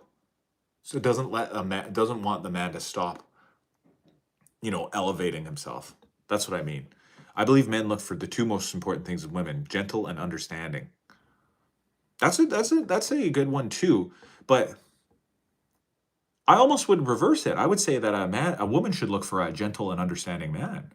This might sound too conservative, but I think a man should find a woman who submits, and a woman should find a man who has self-control. No, those are good ones too. Those are very good ones. Women look for, as you stated, considerate and responsible. That's a really good one, yes. Because men tend to be more irresponsible than women, I would say. That's probably very true. Yeah, that's a really good one, Doctor Not So Happy 6649. The word submit riles up too many people these days. Yes, of course. I agree. I even agree to that notion as well. But I think, when you say submit and submissive, people think of it as a very archaic and outdated line of thinking. But I know what you mean by it. You're not meaning like she needs to listen to everything you say and you're always right and she's always wrong. That's the wrong idea. I think sometimes people think that when you say you need a submissive woman, you want one that will just do everything you say and just never steps out of line and never is not even basically allowed to talk unless you talk to her first. That's not what you're saying. I get what you're saying, and you're not saying that, right? God bless, brother. Have a good night. Thank you, Jake Straka. If you had to pee out of something else, Would you want it to be your ear? No. The ear is too high. It's right up by your head, right? Right by your face.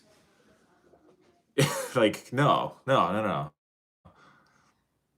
I don't think I would choose any of my facial or head uh, orifices if that was a real. If this is a genuine question by XXXXHHHHXHHXX, I would say probably none of the eyes, ears, nose, or mouths. Like those orifices are too close to the face. You know what I mean? A woman should look for a man that can build a house.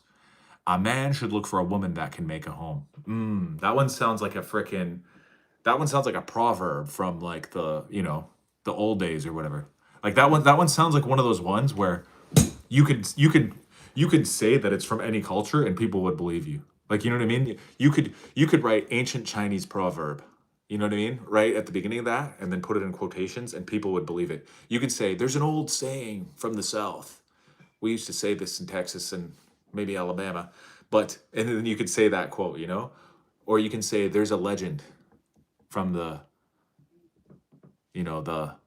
tribes, the tribes of the indigenous people of North America that says, and then you say that quote, and it would work. That's how good of that one is.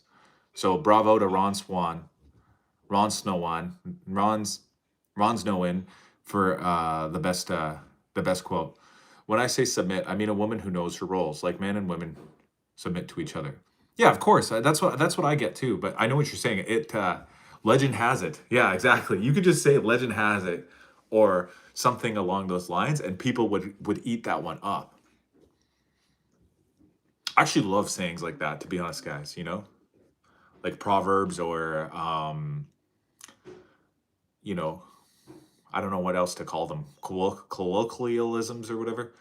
I had a very long conversation with my girlfriend before. What we came out with, submissive, should mean a woman respects authority of a man in the household as long as she is respected and loved. Is your treadmill session over already? Yes, it is, multiversal. I already did the treadmill sesh earlier. I didn't go for very long today. I only went for about 15, 20 minutes, and then I did some boxing in the basement. And now I'm upstairs. I'm in the bedroom. I've moved on up. What time is it for me? It's 9:48. It's almost 10 p.m. Do you know where your children are? But yeah, okay, here's another good one. You can teach a man to fish. No, sorry. You give a man a fish and he eats for a day. But if you teach a man a fish, he eats for life. Right? Yeah. Who built the pyramids? I don't know. Some people did. I don't think it was aliens. I don't think it was I don't really think it was slaves either. You know how there's like a very prominent theory about how the pyramids got built by like slave labor or something like that? I don't know if that's necessarily true. Answer the question, dude. Which question? I missed it. Sorry. What do you think about the TMT movie, The Last Ronin, getting canceled? I didn't know it got canceled, bro. I didn't even know. Thoughts on lost civilizations. I think, do you want to hear my true thoughts about the lost civilizations? I think that there has been multiple lost civilizations throughout history. I built the pyramids, dude. You can sleep at night now. Thank you, Dr. Not So Happy. Thank you. I've been up all night. I literally actually am up all night watching YouTube documentaries about about ancient pyramids and stuff like that. But let's jump back. Shane Wagon, what did you say? I missed your Shane Wagon. Sorry, how did I miss yours? You gotta write it again. I missed it. To go back to No Name Brand's question, what do I think about the lost civilizations? I think there's been many, many lost civilizations. And the reason why I think this, guys, is because there is there's evidence of ancient sites, like for example, the recent one they found in Turkey called Göbekli Tepe, that seems to be more older than the oldest ancient sites that we've ever seen before. And the only reason that that one might have been preserved is maybe because it was buried underground, right?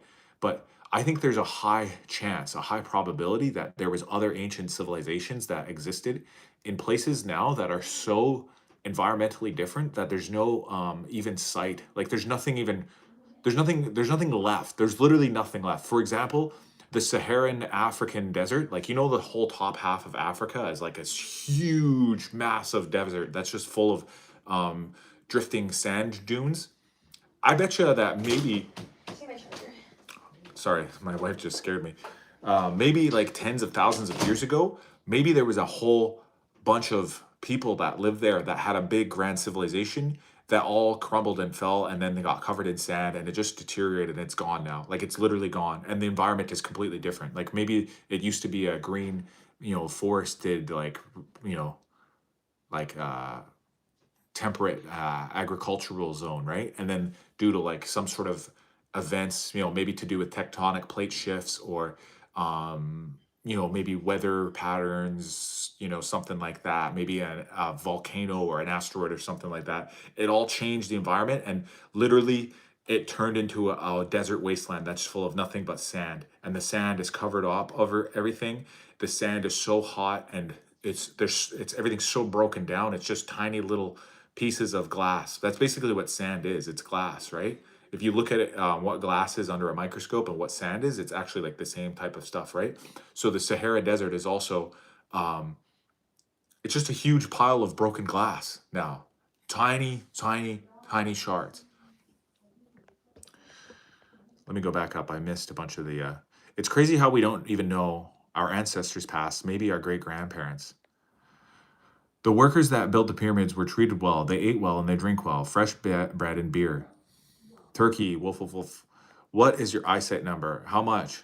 How much eyesight do you have? Free energy buildings, ancient cities look like motherboards. They generated energy. Most likely, have you seen of Eye of Sahara being Atlantis, apparently? I've heard of that one too, yeah, the Eye of Sahara. Do you have a gun with you if someone breaks in your house? No. Middle East used to be green. How much eyesight do you have? I also think Sahara Desert. What's your eyesight number? Do you think you? My eyes, I don't know, bro. I don't know. It's not that bad. I already talked about it. It's barren, like 70-year-old nun. It's drier than a nun, and what you know what? Hi, Timol. They make glass out of sand. Yeah, exactly. Yeah, it's Silicon Valley. Oh, that's a good one. Do you have a myopia or hypertropia? I just can't see that good at a distance sometimes. So that's why I wear these glasses. We were just talking about it. My eyesight's not that bad. It's probably like minus 0.75 or something like that. I have this much eyesight, yeah. He lives in Canada. The only thing even remotely breaking into his house is a white-tailed deer. Yeah, there's deer everywhere, guys. I literally saw multiple deer today. Just today. Like, I'm not even joking you. Out and about in the neighborhood. Hello again. Hello, Benjamin Howard. Hello, Seti. Hello, hey, Tim Lol. Do I play hockey? I do, yeah. Oh, also, yeah, I'm sorry to brush off your question, Multiverse, but I don't know off the top of my head, and uh it's not that interesting to know about what my eyesight is. I already said it's not really a high number. It's like minus 0.75 or something like that. Hi, Sir Ron the Third. You'd be surprised. Toronto area is awful for break-ins. I guess everybody is interested in the minus eyesights now. Not true. Canada has a record high of break-ins nowadays. Canadians are so polite though. I guess so, but probably not in my town, guys. Try that in a small town to see what happens, guys. Like you guys are talking about Toronto and like, cities and stuff like that. I'm a St. Louis Blues fan. Dang, well, St. Louis Blues is not doing so well these days. Not much better than the Flames, though. The Flames are one of the worst. What does going out for a rip with the boys mean? Means you're going in your truck. You hop in your truck and you're just driving around. Overall, do you prefer the island or Calgary? I got Zara printer here. You got her printer. Nice. Um, I don't know. I mean, that's a really good question, Seti. I can't put my finger on it yet. I think the there's good to like about both Calgary and or the island. Um, I haven't had enough time to determine which one I like better yet because I had more experience in Calgary than I did in the island. So therefore, it's not fair to judge which one I liked better. You know what I mean? Because I spent like 30 years in Calgary. You know what I mean? How do I get fine? How do I get a fine shit to ask me out already? Maybe I should cast a spell. I don't know what you mean by that, Sunset Bunny, but I'm gonna have to suggest probably no spell casting is necessary. It's not a good idea. Have you and Sarah been to Banff yet? Oh hell yeah! Like when we lived in Calgary, we'd go to Banff all the time. We won in 2019, so I'm happy for another decade or two. Here, printer back. All good. The island life is much more slow and smaller, of course. Yeah, of course.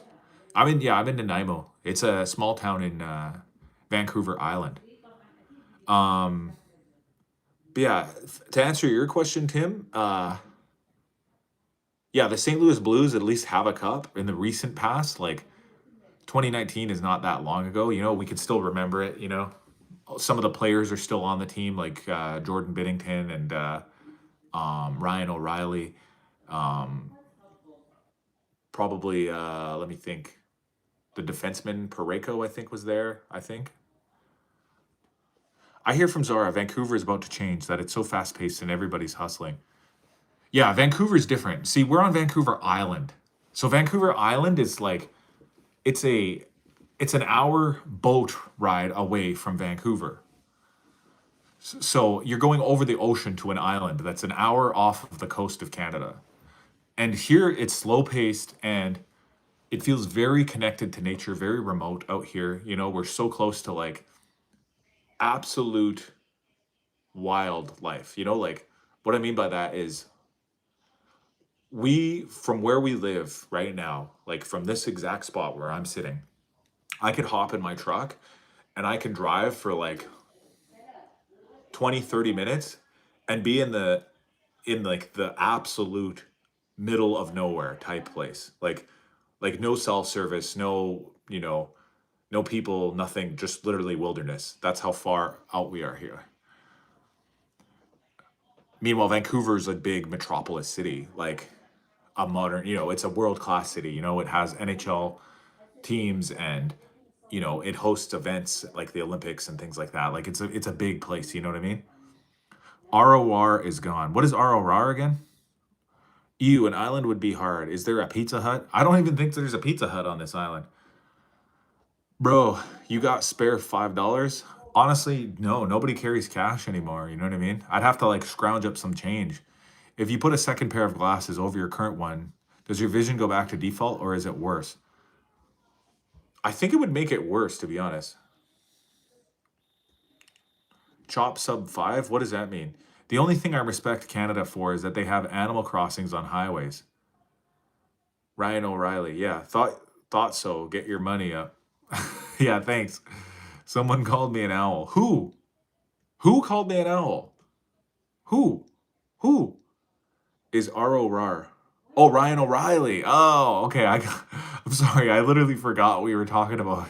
I forgot we were talking about hockey there for a second. Oliver to Twist. Don't ignore me, bro. I said it ain't tough. Nincom poop. Good data. My guy. Who wants to hit a moose? There's definitely moose out here too somewhere, but moose are honestly very, very elusive, guys. Like it's hard to see moose, considering how massive they are, how big they are. They stay so far away from people.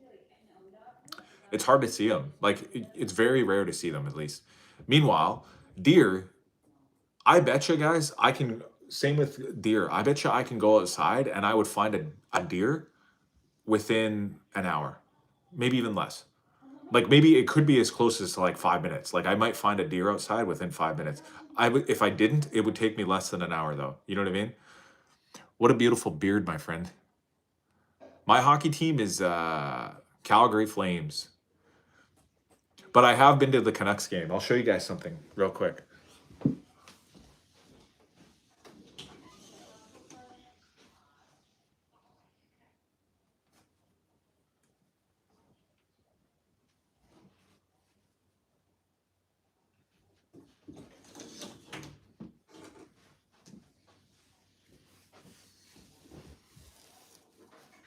This right here is a Canucks scarf.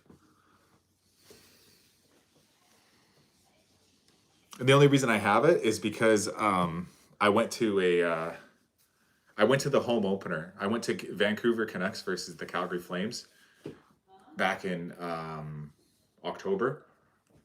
And this was a free giveaway. They gave this to everybody who bought a ticket to the game.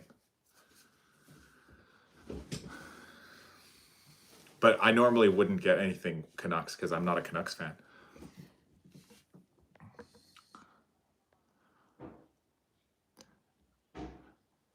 Hyped for Matthews versus Marner coming up. Oh yeah, I wonder, they haven't played yet, eh? Vegas and Toronto. Is growing marijuana plant legal? I think so, yeah. In Canada, I'm pretty sure they made it legal a few years ago. I went camping in the wilderness near Alaska border and hunted a moose. Oh yeah, it's even more up there. Like, when you go to northern Canada, it's crazy. Up near Alaska, like, you're actually in the middle of nowhere. Like, you're actually, like, disconnected from modern society at that point. I saw an old man and two other guys jumped him. I helped and stood no chance against us three. Good for you, Zach. I liked Alexander McGillney. I don't honestly really remember him. I remember him, but I don't remember his career much because I think I was too young to see him play. I saw an old man get jumped by two guys, so I jumped in. Bro couldn't stand a chance. Oh, wait, I didn't get it. You're saying you beat up the old man? I totally missed it. That one went way over my head, guys. Are there bears where you are? Yes. There's definitely bears. There's literally signs near the park that say, like, watch out for bears. You know what I mean? If you had a chance to view, see, and meet yourself when you were 8 and get 30 seconds to visit, what would you say to your 8-year-old self? I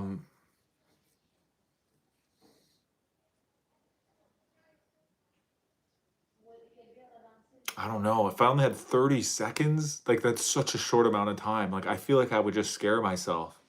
You know what I mean? Like, if I only had 30 seconds, I'd feel like I'd run up to me and I'd be like, bro, you gotta listen to me. Quick, I only got 30 seconds. I gotta tell you, you gotta believe in yourself. You gotta work hard. You gotta, I wouldn't have time. 30 seconds? If I only had 30 seconds to talk to an 8-year-old? I don't know, man. I really don't know. This guy can't even answer straightforward questions. No, it's true. It's very true, Ace. If you give me a straightforward question, it takes me probably like 10, maybe 20 minutes to analyze the idea, the essence of what you're trying to ask me first, you know? And so I take it a little too literally. Like, I can't, if you said 30 seconds, I'm fixated right now on the fact that I only get 30 seconds to talk to an 8-year-old. Like, first of all, I'd have to think of how to message this without sounding completely insane. Like, you're telling me I'm going to walk up to myself at 8 years old and try to explain to them that I'm from the future and I'm you from the future. Get them to believe that, number one. And by them, I mean me in the past, right? Then I have to say something so, like, life-changing or,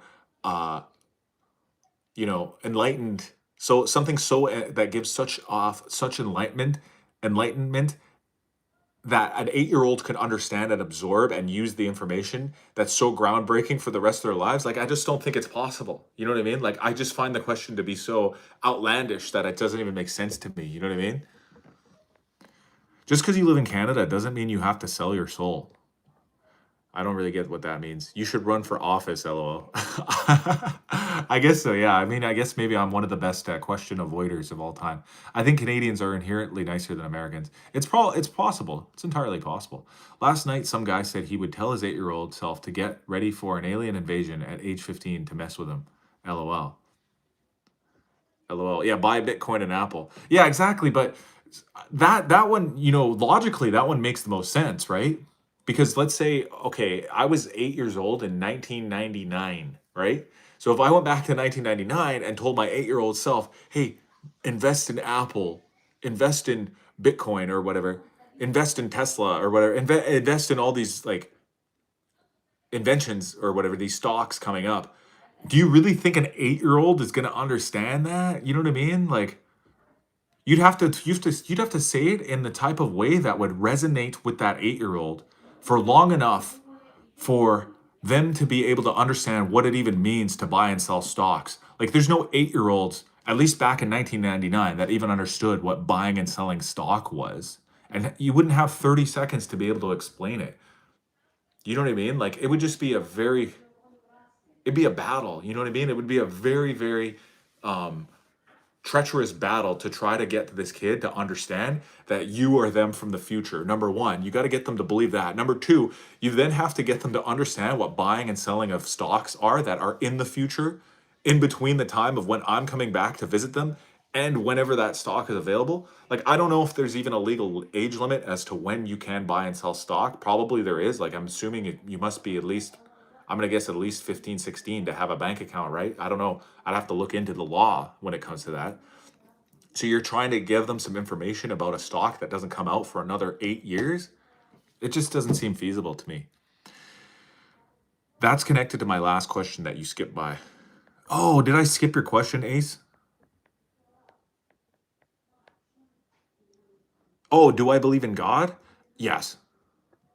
Kids who grew up in the 90s had no clue about stocks, but the kids growing up in this day and age are more aware of stocks. Yeah, I mean, it's probably true. Like, if I was a bit younger, like let's say I was 8 in the year 2008, I think the concept would probably make a little bit more sense. And there would be a little bit more understanding about, future values and investment, ideas. Um, But in 1999, I don't think an 8-year-old kid would get the concept of buying and selling stocks like that. You know what I mean? Like, maybe I would. Like, I mean, it's not that it didn't exist. It just was the idea of like dealing with the stock market was very, very foreign back then because it wasn't all just online. Like nowadays, there's an app you can just get on your phone.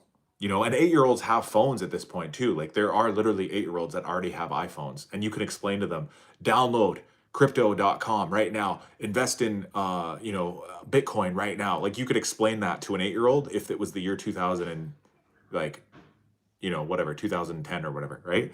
But in 1999, like regular people were not investing in stocks. Like, do you know what I mean? Like my parents never invested in stocks or stuff like that because the only people that usually did that were very wealthy or in the industry. Like they were stockbrokers and investment bankers, and like they were already part of the financial industry. Nowadays, everybody does it. Not everybody, but you know what I mean. It's very actually accessible to the common man. Regular Joes. Students invest in cryptos. Construction workers have their own little stock portfolios. You know what I mean? I grew up with stock. I'm 52. Okay, but Tim, did you buy stock when you were 8 years old? Like, did you understand the stock market when you were 8? Big guy, big guy, big guy, big bite. Strong men. Masculine aura. Tim, most children are unaware back in those days. Would you rather be able to communicate with all animals, read human minds, or be able to have X-ray vision? Hard work is fun. I was a roofer. Best 2 years of my life. Are you one of them Shrek kids? Um, Probably read human minds is the most, that one's the most useful. But communicate to all animals has the highest potential and the trippiest, the craziest result, I think. But to answer the question,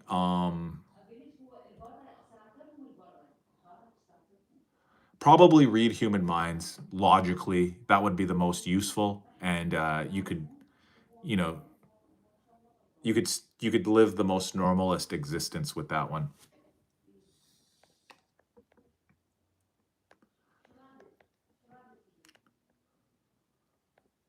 Communication with animals would be annoying, I bet. My dog would keep asking me the same questions. Just block 20 live channels in a row. You seem okay. Won't be blocked, but believing. Okay, thanks, Crafty.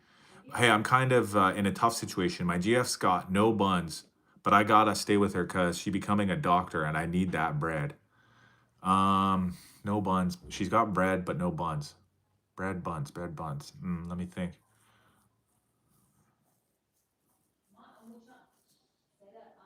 I know. Bake her a cake. It's kind of sad now. Nobody nowadays pets raccoons anymore. I've actually heard that it's very common actually. Raccoons are becoming domesticated. Chess, you are savage. I solved it. I got it, you bro. I have a pet raccoon. That's crazy, bro. They have rabies. I don't think they have rabies. Bro said bake her a cake. Man, she ain't got no cake. His name is Mike. Your pet raccoon's name's Mike? No, bake her the cake. You bake the cake. She gets the bread. Eventually, she gets the buns. But yeah, on a more serious note, guys, raccoons are slowly becoming domesticated. I don't think they have rabies. In fact, I think the fear of rabies is highly, highly overblown. And what I mean by that is it's very, very, very, very uncommon for rabies to like pop up. You know what I mean? Like, do you remember back when when we were younger? I don't know if this might just be a personal story, but back when we were younger, a lot of people would always talk about the fact that an animal could have rabies. Wild animals have rabies. Watch out for them. Watch out for them. Oh, if you step on a rusty nail, get a tetanus shot. I found out as I grew older that it's actually really, really uncommon for animals to have rabies. It would be very obvious if an animal had rabies because they would exhibit signs of rabies, which is like a frothing mouth and crazy eyes and weird behavior and stuff like that, right? What do I think of Gigi? Gigi's awesome. She's a great streamer. Um, she's awesome. The good old days. W Unk, wise as hell. Thank you, AJ Snags. Good old days. Yeah. Lou Sanus. Lou Sanus. Say my name and I'll subscribe. You cool.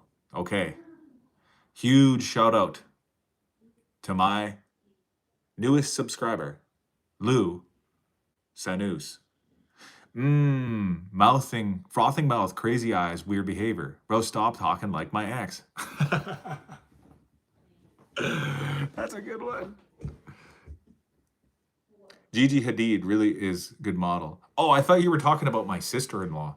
We used to rub dirt on wounds too, LOL. Yeah, exactly. I mean, that's the thing is I just remember thinking that like rabies encounters would be much more common when I was a kid. Like, I don't know if this happened to anybody else, but it felt like everybody would have to deal with a rabies infested dog or a rabies infested raccoon or something like that at some point. And yet, I think the truth of the matter is you can even look it up statistically. There's like nobody dies of rabies anymore. Nobody gets rabies. We used to drink water from the hose. Gen Z, stand up. Or sorry, Gen X. Gen Z is trying to cancel us.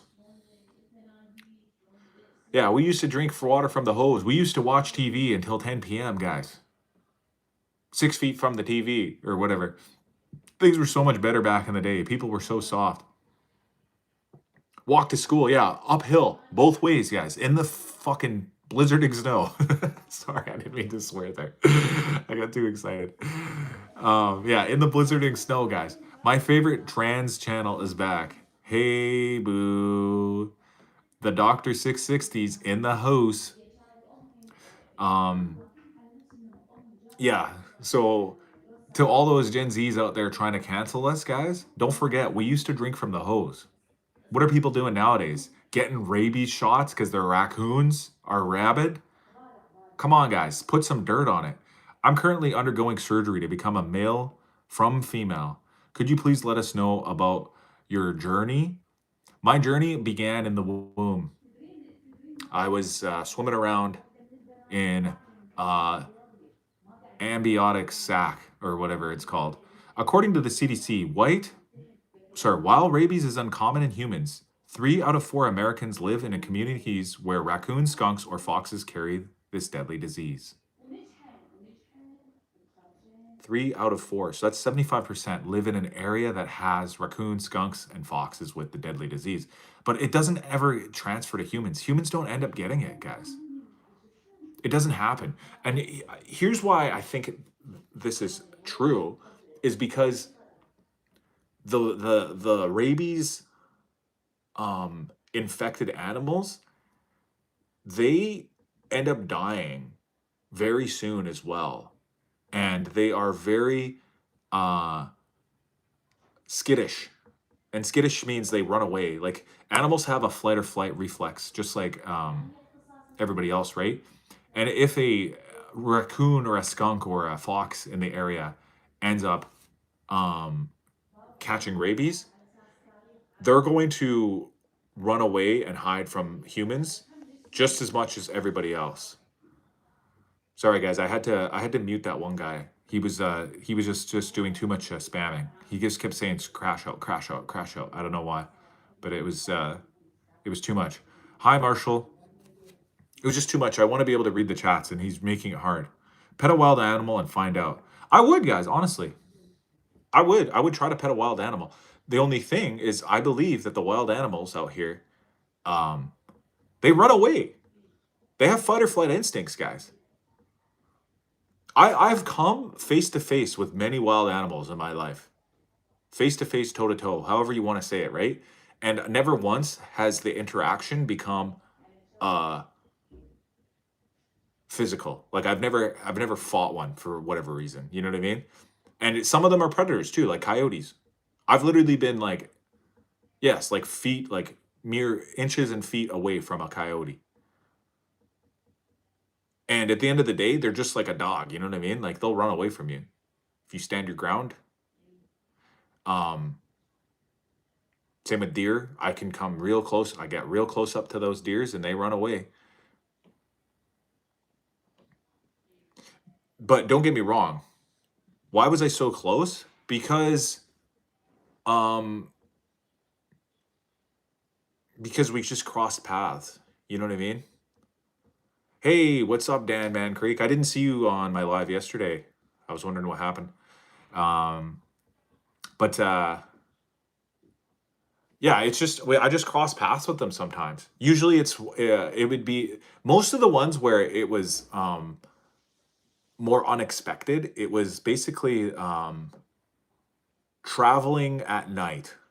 And by traveling, I mean like walking through, you know, a park or a path or like a back alley type place, somewhere where you would expect to have an encounter with a wild animal, like a raccoon or a coyote or something like that. And, you know, you come around the corner and there they are. You know what I mean? I live in Canada, like I said, like they're actually all over the place. Like, one time I was going for a run. I was going for a run through the park at night because I run. I run for health and whatever, you know. And it was nighttime, and I was in the local park, and I'm on a pathway, like a pathway that is meant for humans to run on. It wasn't like I was deep in the woods, like, you know, going off trail or whatever. And I ran through a pack of coyotes. They're not aggressive though. They could be vicious, yes. And like I said, they do have a fight or flight reflex. One of those is fight, so that one of them is an aggressive reflex. But most of the time, 90% of animals choose flight because they want to spare their lives more than they want to engage in something that can lose their lives. And coyotes live in cities. They live in cities among humans. They know that humans are the most dangerous animal out there. We kill more wild animals than kill us. It's very rare for humans to be killed by wildlife. It's very common for wildlife to be killed by humans. So they know that it's dangerous to go toe to toe with a man. Stayed over with family yesterday, been trying to keep busy with these last couple days. Nice, good for you. It's always good to be with family, stay busy, you know, keeping it light, keeping it fun. With small dogs, they'll attack. They walk down Main Street here in Phoenix. Yeah, exactly. They go all over the place, guys, down the main streets. But a lot of the times they're in the wooded areas, like in parks, like city parks, and like rivers, river paths, and things like that. Have I ever been to jail? No. Still alive? What a trooper. Yeah, I'm still alive. 127 minutes. Good job. Yeah. I did 380 or something. Crazy. It's like 6 hours and 20 minutes. That's crazy. And I'm fucking cooked. You're on a I'm marathon. from talking so much. Right now, I'm talking about wild animals. Yeah. But yeah, another time, guys, one time I was walking through down a back alley late at night, walking home, and came face to face. That was my wife, yeah. I came face to face with a skunk. And that one actually scared me. I was more scared of the skunk than I was the coyotes. And the reason why is because the skunks can spray you. You know what I mean? They have, thank you, Timmy. They have a stink thing or whatever. You know, they do the stink smell thing, right? And I was more scared of getting sprayed by the skunk because I heard that if you get sprayed by a skunk, you'll stink for days. Like you can't get the smell off. You go and you bath, you shower. I've heard you have to do these remedies like bath and like vinegar and tomato juice and whatever. So, I came face to face with the skunk. He put his. Do you want a tea? What are we seeing? Tea. Oh, tea? Sure, yeah. He put his tail straight up in the air like this. Faced it, and he was kind of like, he tried to get big, and I was like, oh shit. And he was probably like, if I had to estimate, between 5 and 10 feet in front of me. And like I said, we just crossed paths. I was going down a dark alley, heading home, and I saw the skunk. He saw me. He reared up like that. I was so scared. My heart actually stopped for a second. I was like, fuck, I'm gonna get sprayed by this skunk, right? And then I started going, I just started backing off. I backed off. I went around a different way. I found a different way home. We have a skunk at work that walks through sometimes. He never sprays us. If you were in poison oak, you can remove it and avoid a rash, but it takes like 6 minutes of solid washing. Crazy. But yeah, so that was the closest I ever got to a skunk was an encounter at night in a back alley. The coyote thing, like I said, I ran through a pack of coyotes one time on a late night run. And I get it. Yeah, maybe they do get aggressive if you had a dog, right? But I don't have a dog with me. I don't have a small dog. But I've heard, yeah, sometimes they can get aggressive with your pets if you have a small animal with you, you know? Like if you carry a chihuahua around with you or whatever, it could be dangerous. The deer I see every day, like I said, I literally was, I didn't go up to the deer today. I don't try to go up to them very much anymore because the novelty's roaring off, But deers are not scary to me. I know some people will say you shouldn't approach them or blah, blah, blah. They can fight you, blah, blah, blah, right? But at the end of the day, they're not really, predators like a skunk or a coyote would be. But I see deer all the time, like literally all the time. I saw multiple deers today. Super high-powered small flashlights are good for defense. How about them Dallas Cowboys, Super Bowl bound? I thought the Dallas Cowboys missed the playoffs. Am I out to lunch on this? Am I wrong, guys? Didn't they miss the playoffs? I thought the Dallas Cowboys didn't even make it. Mike DeScoopy, I need you. Wait, does it say DeScoopy or Disciple? How about them Houston Texans? The Texans are bound, aren't they? Lions taking it all. I'm going for the Buffalo Bills, guys. That's wild. Good hockey for you, staying out of trouble. And these Popo are always digging for something to get you. Well, to be honest, guys, I'm really not proud of it. This is probably my lowest moment that I've ever had in my entire life. When I was much younger, I have spent one night in jail, but I've never spent time in prison. I've never been actually arrested for anything like that. I quit watching football when the Rams left St. Louis. My pug is 39-0 at the dog park. Nice. Did I get hidden in this chat or something? No, I might have just missed your comment, maybe. I don't know. Did you say something and I missed it?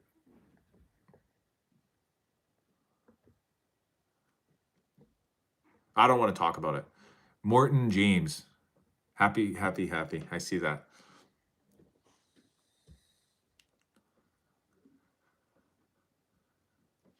But yeah,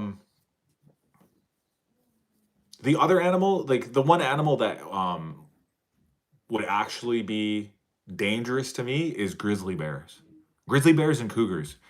I've never actually seen a wild cougar in real life. But I've heard that if you ever see a cougar, it's too late. Like that's how dangerous cougars are, because they're so hidden. They know how to hide from humans. Like they know how to blend in and like climb up trees, and like they have really good eyesight and ear sight, so they don't want to be seen, that they will hide from you. So what that means is if you ever actually get to lay eyes upon a cougar, that means you either accidentally snuck up on the cougar, and or the cougar meant to be seen and he's trying to see you and he's trying to fight you right now. So cougars are probably the most scariest and dangerous wild animal, at least where I live. You know, obviously there's tigers and lions and stuff like that out there, but a cougar or a grizzly bear are the two scariest animals that you could bump into in my neck of the woods. I said 7 out of 10 people who get rabies get them from bats. Mountain lions too. Oh yeah, mountain lions are the same thing as a cougar. It's just a different name. Americans call them mountain lions. Canadians call them cougars. Would you rather be stranded in the woods or lost at sea? Stranded in the woods, 100%. Lost at sea, you're aft, man. Like, the sea is so scary to me. I don't like the sea, guys. I don't like the sea at all. I like the forest. I like the woods. I think I would survive somehow. I would like, build a shelter. I would, make a fire. I would figure it all out. You know what I mean? If I was lost at sea, I'm trying to hide you. If I was lost at sea, guys, oh my God, it would just be, I wouldn't even know what to do. Jaguars are so intriguing. They can stay underwater and swim for 17 minutes, and they hunt not by biting the throat, but the skull, and they crush it. They have a huge PSI bite force. My pug would beat a bear. I was in U.S. Navy. I always thought I would end up lost at sea. Oh, yes. That's what I was trying to hide. Please play Roblox. Please play Roblox. Please play Roblox. Please play Roblox. I don't want to play Roblox, Robert. I'm sorry. Maybe one day I will. What's the longest fart you've had leak out? I'm really going to think about that one for a long time.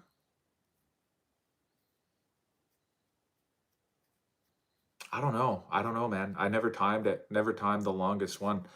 The sea is terrifying to me, but I love the ocean and look forward to getting more comfortable with it in the near future. Yeah, I mean, I would need more context of your question, Dan, like your scenarios.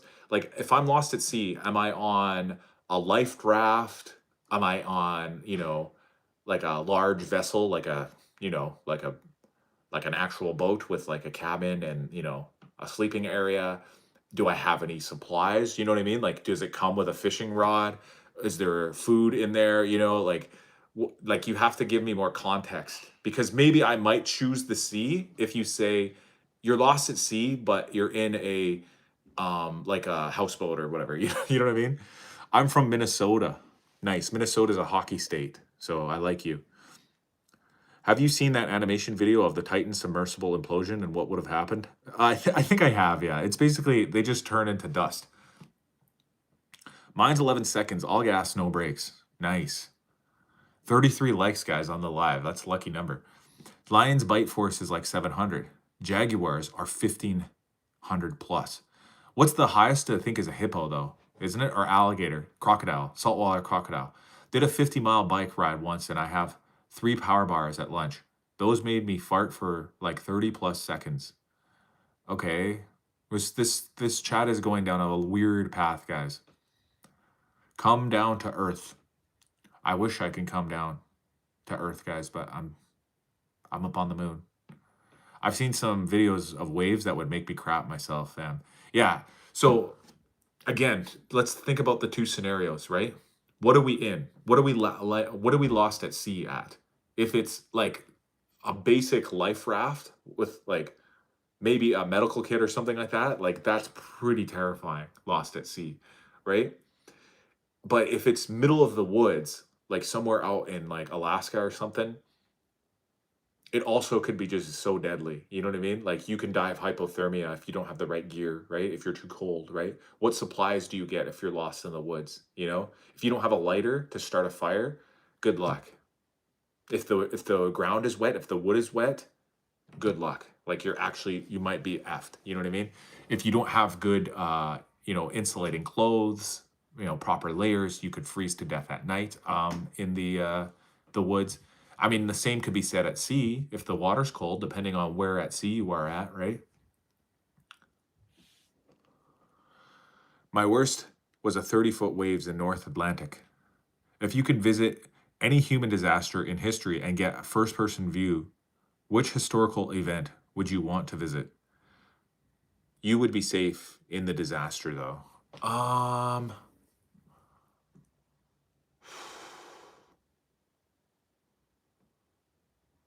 Human disaster.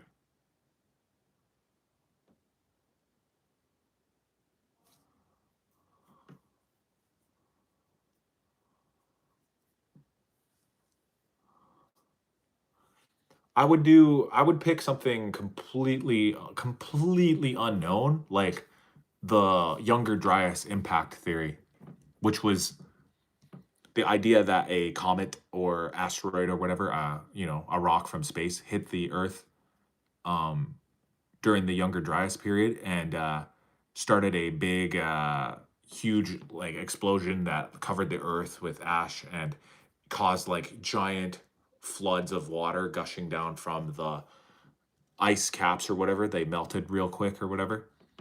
That's what I would see.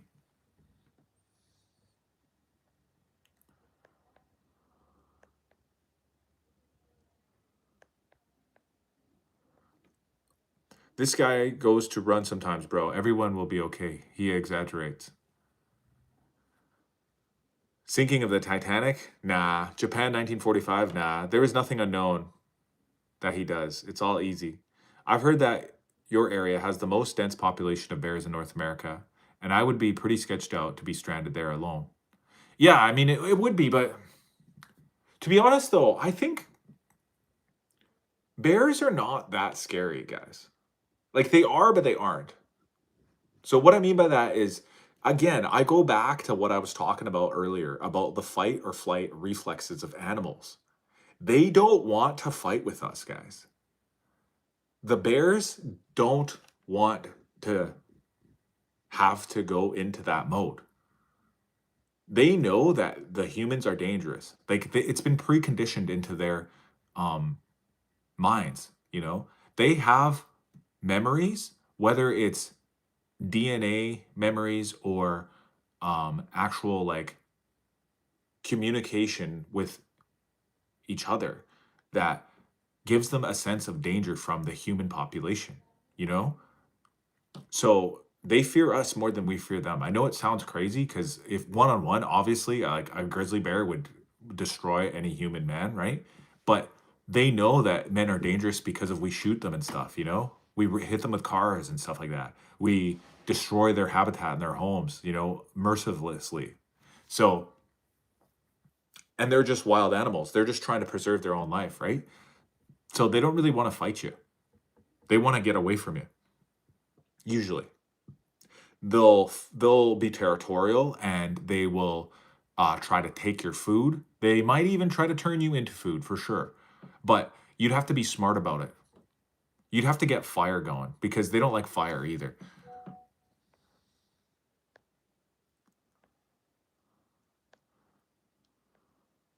What is bro tripping on? I ain't tripping on nothing, bro. I ain't tripping. I don't know, man. I'd be pretty scared if they were 110 feet away from me. I hate bears. Won't go anywhere near where they are without a huge pistol, rifle, spray, sword, a knife, and maybe armor. It's literally, dude. It's literally running, dude. It's literally not hard. There's no fight or flight. Go running. You will be fine. Me too, Summer. Nope, I could beat the grizzly. I have a large right arm. If I had my shoddy, I wouldn't be afraid to be stranded in the woods. But loss at sea is just a different level of extreme. People have a lot of trauma. Their life and a quick fight or flight reaction. Bears are fast and don't even slow down on tough terrain and steep slopes. You'll be fine. He's literally talking about working out. Women would still pick a bear over a man. Yeah. I mean, I remember the bear versus man argument, right? That scenario and the hypothetical that was like trending or whatever, and everybody was saying women would choose to be stranded in the woods with a bear rather than a man because of the man is more dangerous than the bear or whatever. It's just the question is just simply, it's like, I don't know. I don't even want to get into it, guys. It's too much right now. It's just too much. I can't even begin to break down why this is this guy, dude. This is a guy, dude. Are you serious? Come on.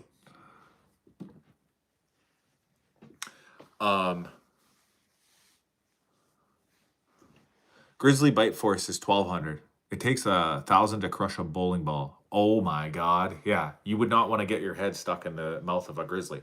But this is what I'm trying to say. There's also different types of bears. There's black bears and there's grizzly bears. The black bears are small. They don't get that big. Like, they'll be about 120 pounds as a large female, like a grown female grizzly. Black bear, which is still pretty huge for a wild animal. Like, they're much bigger than, you know, a skunk or a fox or a weasel or whatever, even a coyote or something like that. But they're still not that huge. A grizzly bear gets to be massive. Grizzlies are huge, giant animals with huge mouths that are big enough that they can fit your whole head in their mouth. So the grizzlies are very, very, very dangerous compared to the black bears. But they still have the fight or flight instinct. They still might want to run away from you if you can trick them into showing how dangerous you are. I wouldn't want to be within 10 feet of one either, but it shouldn't happen. You should never end up getting that close to the bear in the first place. Like, that's why you want to build a fire. The fire is so important, guys. If you were stuck in the woods, getting a fire going first would be my first thing.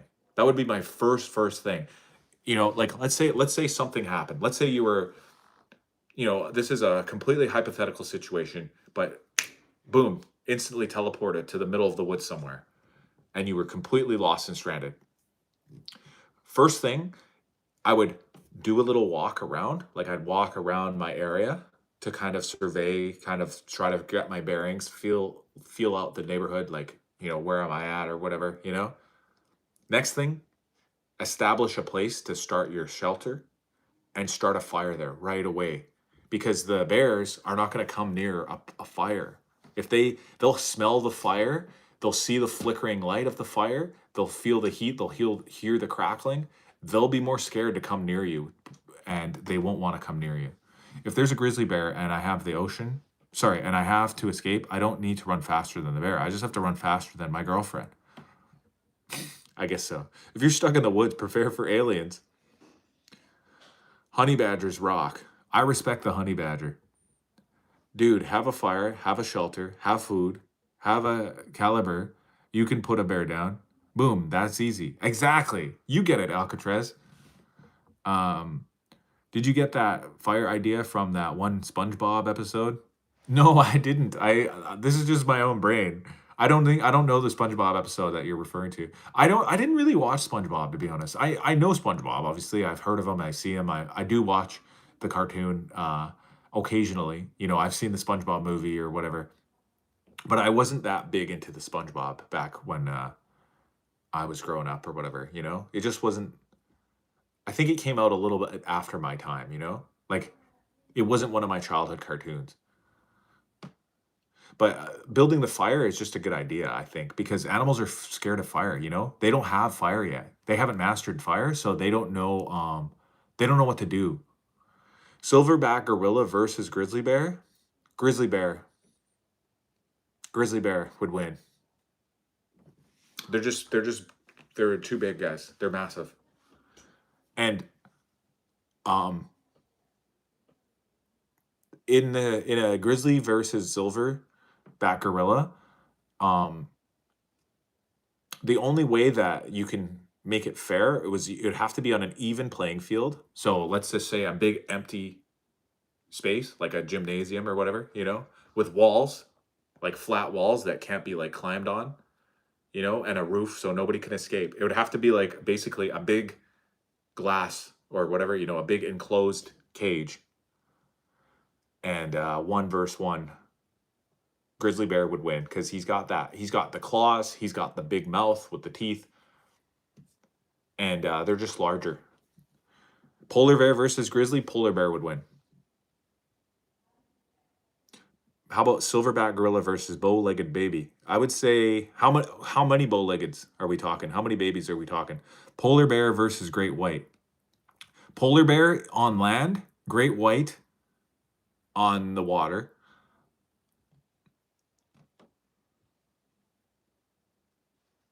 Terrell from around the corner would slime both of them. Thoughts on AFCON so far? I'm a man.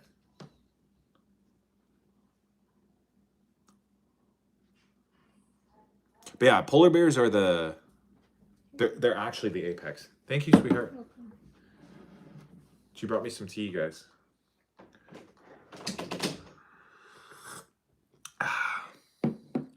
Polar bears are actually the straight up apex, guys. Like there's actually nothing on Earth, predator wise, like predator versus predator, that would go toe to toe with a polar bear.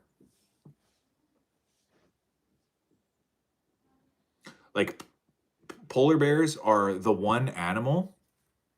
Well, actually, no, there's two. There's two animals in recorded history, at least in recent recorded history. I think if you go back further and further in time, I think there was others that we just don't really remember anymore, but that's another discussion for another day.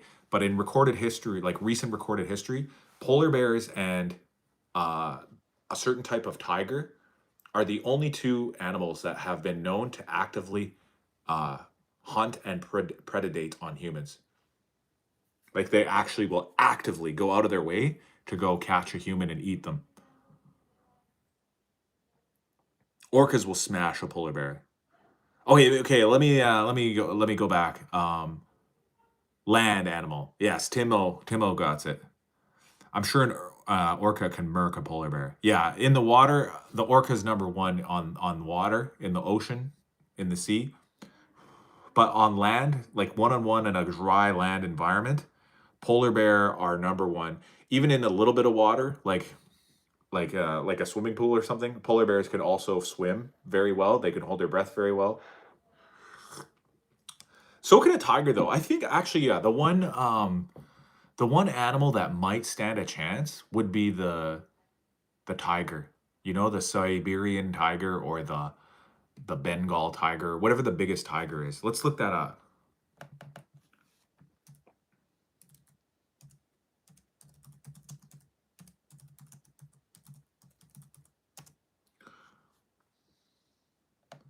Okay, guys, I'm going to tell you what is the biggest tiger species.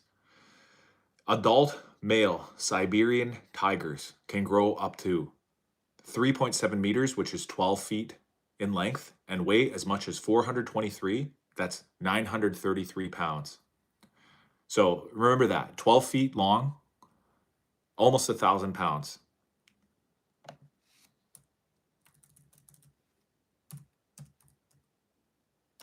12 feet, 1,000 pounds. Now let's tell you guys the polar bear.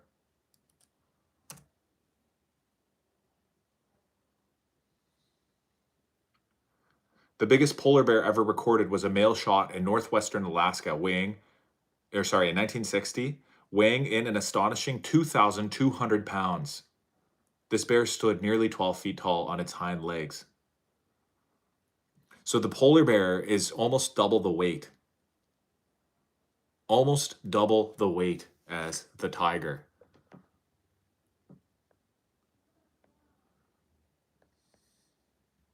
Oh, I'm in Canada. Elephant versus polar bear. I don't know. A bull elephant is massive too. I think the elephant might have a chance, but they're not predators, you know? Let's look that up. Biggest African elephant.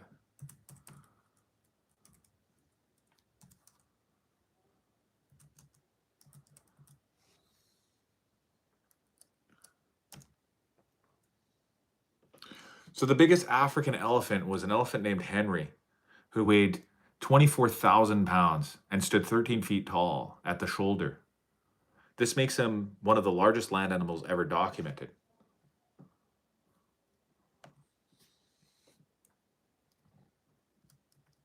So that's huge. That's 10 times bigger than the polar bear in weight. But they don't really, the elephants don't really they're not really predators. They're not actually like fighting guys. You know what I mean? Whereas the polar bears are actually actively going out there, you know, taking down walruses. Here, let's look at this up just for context. Biggest prey by size.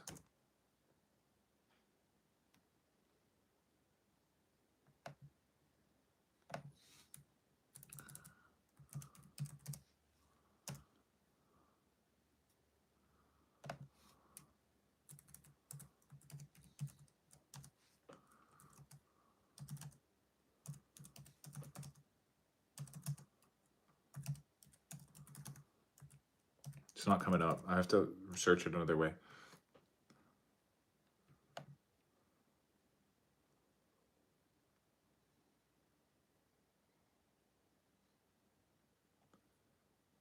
It's just the search engine is not working. I'm looking up like what's the biggest animal that is also hunted by other animals. My guess is the walrus.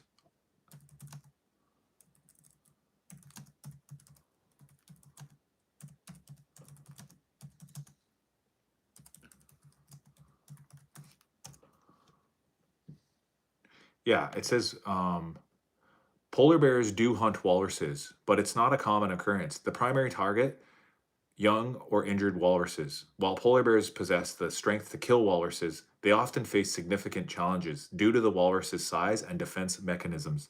Walruses are genetically more agile and can inflict serious injuries on polar bears, making direct confrontations rare. The relationship between these two Arctic predators is complex, influenced by competition for food. Oh, so walruses are actually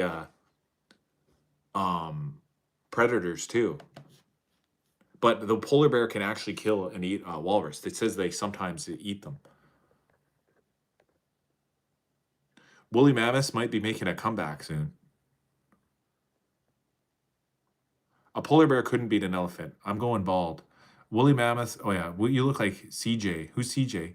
You will tend to find the most herbivorous animals willing to fight than most predators. Why does everyone ask if it's a wig or if it's hair? No one asked that. Shaq versus grizzly bear. How big of a grizzly versus Shaq? You look kind of like Andrew Tate. Whales are hunted by giant squid. Buffalo. Okay, let's take out whales because we're talking land animals right now, guys. It's too hard when you start talking about whales because the whales get hunted by orcas, the giant squid. There's giant whales, and let's forget about the land, or sorry, the deep sea animals. I know walruses are they're like a sea animal, and so are the polar bears for that matter. They spend a lot of their time in the water too. They're practically um, aquatic themselves. Tommy Pistol, my fave. Who's Tommy Pistol? Sperm whale sounds are 236 dB. A jet engine is 126 decibels. Crazy to think that we all love nature so much, yet we contribute to its destruction every single day. Yeah, of course. Have you seen Toby? He owes me money. I don't know who Toby is, bro.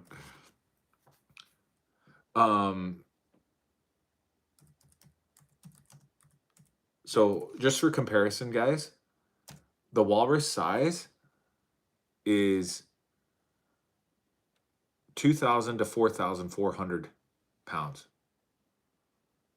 So let's just call it 3,500, right in the middle there somewhere. 3,500 pounds. The elephant is still so much bigger.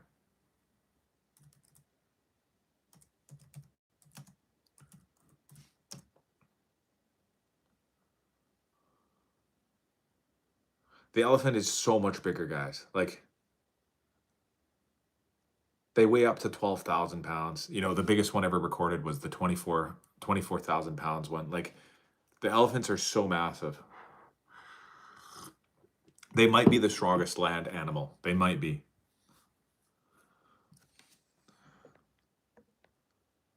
Oh, I see Toby. He's right there. Toby. They're both here. He said, give me another day. Hey, bro, I got your money. Give me another day. Fancy meeting you here. I'm coming to collect. Jaguars versus alligators. No, man, I have your bread. Just please give me another day to pay up. How about saltwater croc?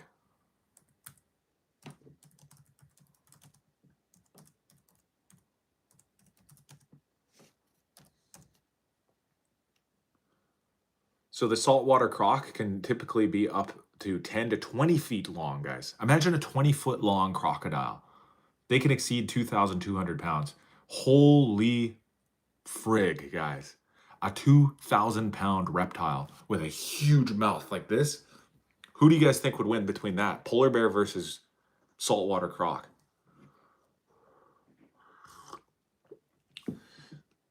The direwolf making a comeback would be epic. How big were the direwolves? Those are like giant wolves that are extinct now, right? But that one company might be bringing them back or whatever, right? I think they already did. I think they said they cloned them or something like that.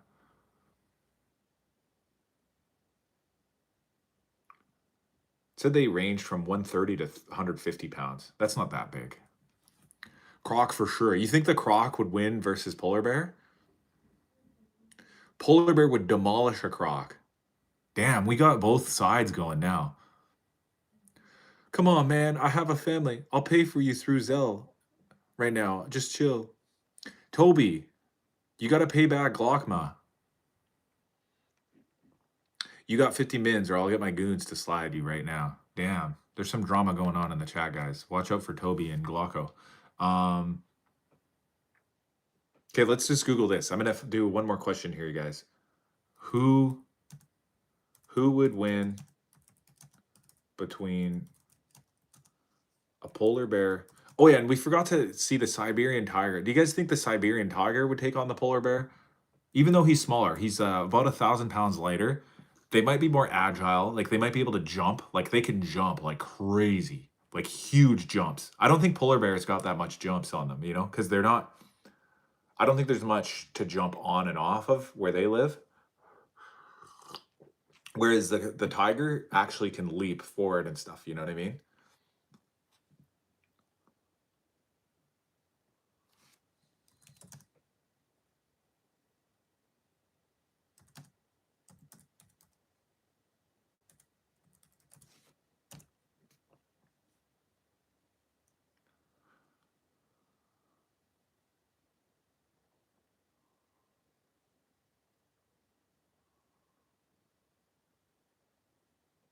Okay, so this website says, um, in a hypothetical battle between a polar bear and a crocodile, the crocodile would likely win due to its superior bite force and dominance in the aquatic environments. While polar bears are powerful on land, the crocodile's ability to ambush prey and its strength in the water gives it a tactical advantage. However, a fight were to occur on land, the polar bear would have the upper hand due to its size and strength. Can you look up the size and weight of a python snake? The bite force of a polar bear is way stronger than the Siberian tiger. Okay.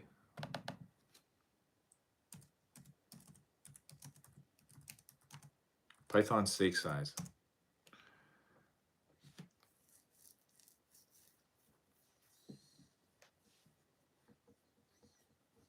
I'm not muted. I can tell I'm not muted. There would be a little thing between my thing. Saber tiger had impressive claws too. They used them to tame down and then finalize with teeth. Love from Nars. I sent it, bro. Did it go through? Let me know. It ends now. Can't hear you. Gunshots. Oh no. Any animals that survive in the Arctic wasteland beats any animal that can withstand the cold. Yeah, that's the thing. It all depends on the environment, right? If you took the saltwater croc and you put them up in the Arctic, I think they would just hibernate immediately. Like, because they're cold-blooded animals. He would immediately go into shock and, like, basically die. Maybe not die, but they go into, like, a suspended state of animation. And the polar bear would feed on his body immediately. The crocodile. But that's true. If you took the polar bear, you brought him down to the saltwater croc's environment, I don't know. The saltwater croc might have a chance.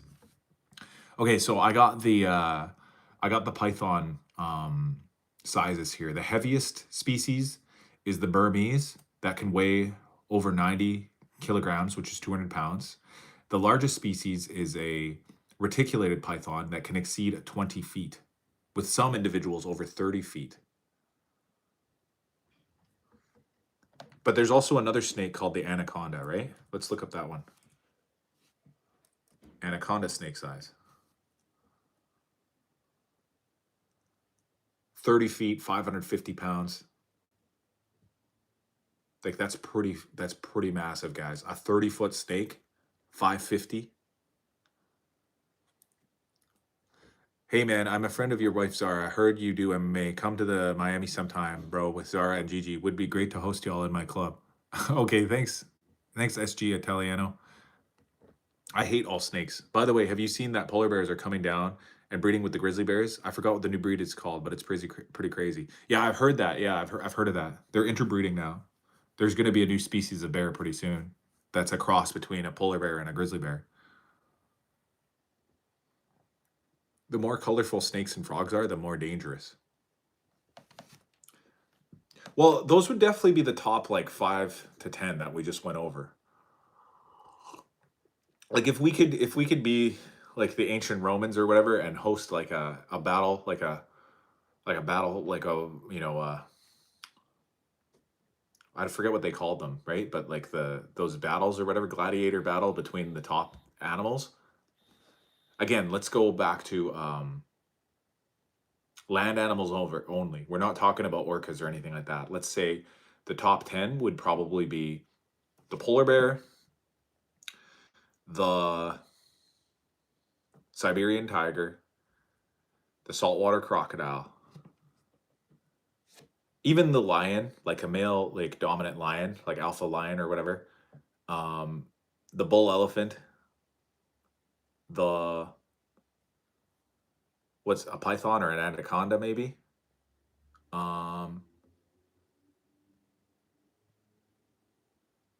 Who else? Would you attend a gladiator fight if some jack dude was fighting a tiger to death? I mean, that's a tough question. I want to say my gut reaction is to say no. That's actually insane. Like I don't know. It would just be too insane. But also like I really would want to see that, you know? Like but I just don't want anybody to get hurt either. You know what I mean? Like that's so messed up. You know what I mean? If you were professionally fighting, I would definitely recommend to relocate to Miami, man. Don't worry, I can fly y'all out. Y'all can live with my villa. You got any fight videos of yours? I'm not a professional fighter, bro. I don't know who told you that. I've done Muay Thai before, but I'm not fighting professionally. That's not my profession. Hippo. Oh yeah, hippo would be in there too. Let's look up the hippo.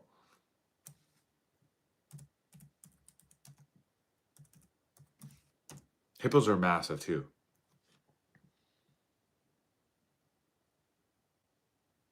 What the fuck? Guys, I looked up hippo size and the first thing that comes up says 150 centimeters. I'm not even joking. Somebody is playing a trick on us right now.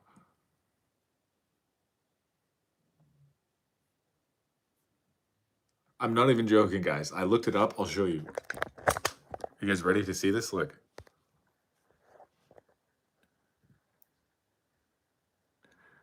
Hippo size. I Googled it, right? Up to 150 centimeters? Is that true?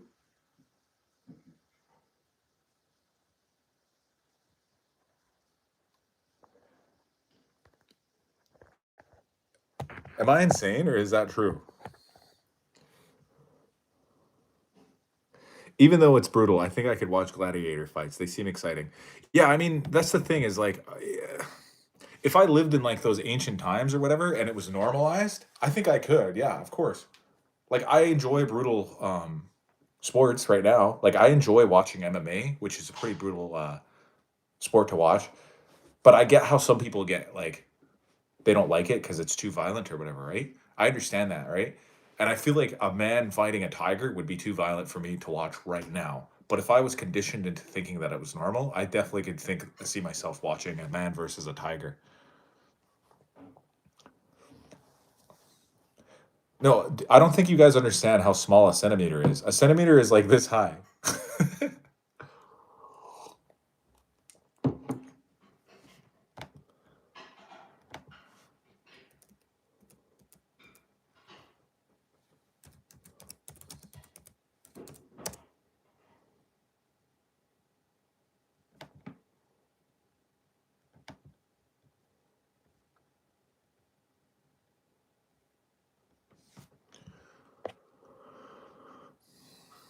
The Cleveland Steamer is one person. Oh, I'm not going to read that, guys.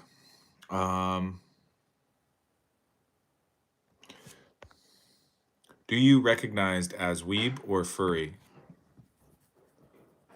Um, I don't know. I really don't know what either one of those things are. Whom do you think would win between Islam Makhachev and Ilya Taporie? Um, oh yeah, 150 centimeters might actually be like 5 foot. You're right, but still, that doesn't that still seem kind of small? Or I guess maybe they are talking like yeah, like shoulder to shoulder, or like yeah, like shoulder length off the ground, right? But they're definitely longer than that, you know, like from snout to tail or whatever. Which is, I'm pretty sure that's how they measured the tiger. You know what I mean? Like we need to have a unified um a unified version of measurements here, you know? Like we got to go snout to tail here. You know what I mean? The average length of a hippopotamus is 3.5 meters, 11 feet. However, the length can range from 19.5 to 16.5. Okay, let's get the weight. They could be over 3,000 pounds.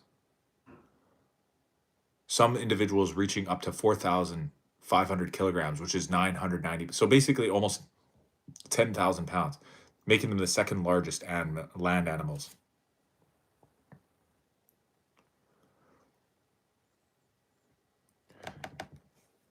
Okay, let's go rhino. And we forgot to look up the silverback still.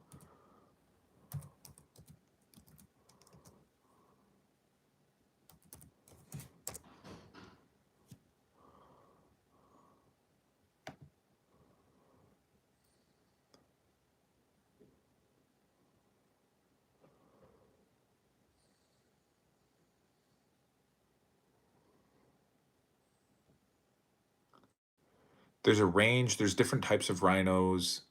It looks like the biggest one is a white rhino, which is an average height of 5 to 6 feet and weighs between 3,000 and 7,920 pounds. Rhino would never kill a hippo. Hippo way more aggressive. I heard hippos are the most dangerous animal on earth, to be honest. Like they kill more humans than anybody else. Do you have to go to the emergency room and take a test to find out that you were gay? Um, I don't know, ripping the red. You tell me. Hello there. Hey, Pabaliata.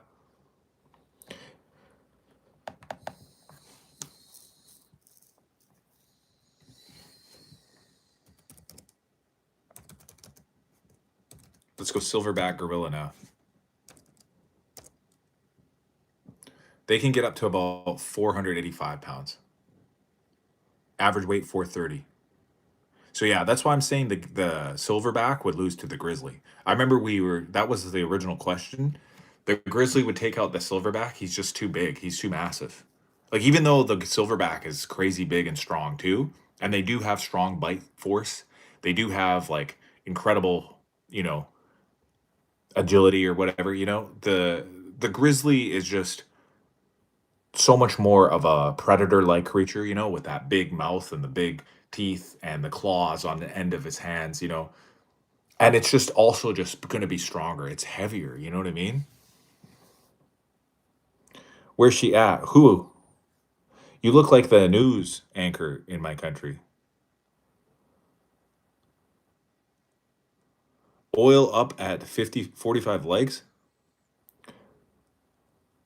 But gorilla has serious fangs and strength. I know they do, but so does the grizzly though. Like I'm not doubting. I think gorillas would destroy a lot of creatures, right? But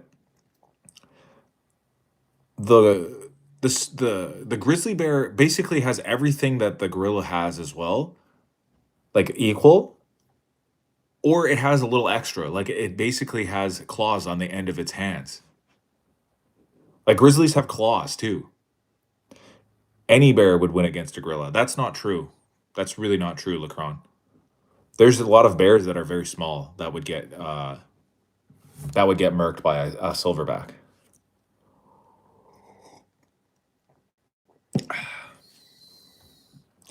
Have you ever heard of John Pork? No, I have not. What is John Pork? I like big bears. Okay.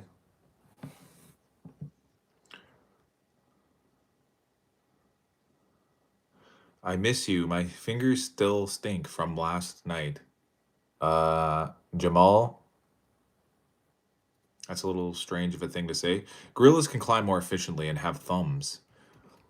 I know, but what's a thumb gonna do, guys? Like, what is a thumb gonna do against a grizzly? You joking me right now? How about Lamar Odom versus Daryl Strawberry in a baseball fight? I'd go with Daryl. Jamal told me I was the only one who could do that. I think you owe Jamal a little bit of an apology. I think you owe him an apology, Liv Sauce, for putting limitations on him. That's a strong face you have. Thank you. I've been growing it since I was a child. These comments are interesting. Thanks, Barry. Appreciate that. Like with 800-pound punch force, I think they can do a lot. Okay, let's see. I'm gonna look up what's a silverback. See if it can come up with an answer here.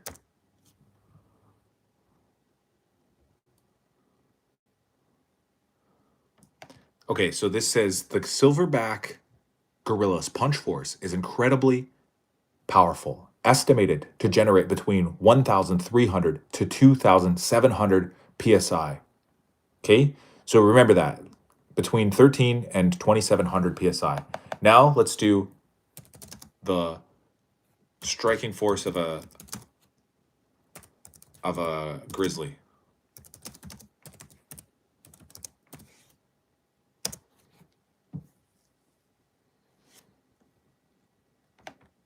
The strike force of a grizzly bear is incredibly powerful, with a bite force estimated to be around 1,100 psi, making it stronger than a human's bite force. Yeah, it didn't really say. It doesn't really have an estimate for the. Oh no, they do. A grizzly paw swipe can deliver a force exceeding 1,200 psi. So it seems as though that the grizzly bear, I mean, sorry, the silverback can punch harder than the grizzly can strike, but the grizzly has claws at the end of his hand. The claws are like bananas, guys. Like they're massive. They have similar bite forces. I know that. Like both are about equal in bite force.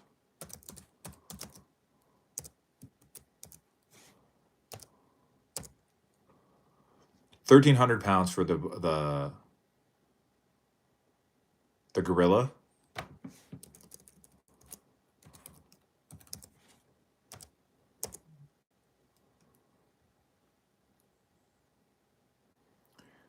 £1,100 for the grizzly. So it's very similar. The thumb, what is a thumb gonna do? What do you think that he's gonna do with these thumbs? Do you think he's gonna Brazilian jiu-jitsu this bear? Like, what do you think he's gonna do? Do you think he's gonna like grab him or like choke him or something? Like, all that would happen is they would come together in a clash, and they both can punch and bite at approximately the same PSIs. One of them is much heavier. The grizzly bear is much heavier. Like, he just has the size advantage, guys. It's much bigger. Like, basically, the gorilla is like, it's like a superhuman. You know what I mean? It'd be like a really, really strong guy, like a huge 450-pound guy, you know, with thumbs and a bite force that is crazy, insane. You know what I mean? But at the end of the day, the bear would just be bigger.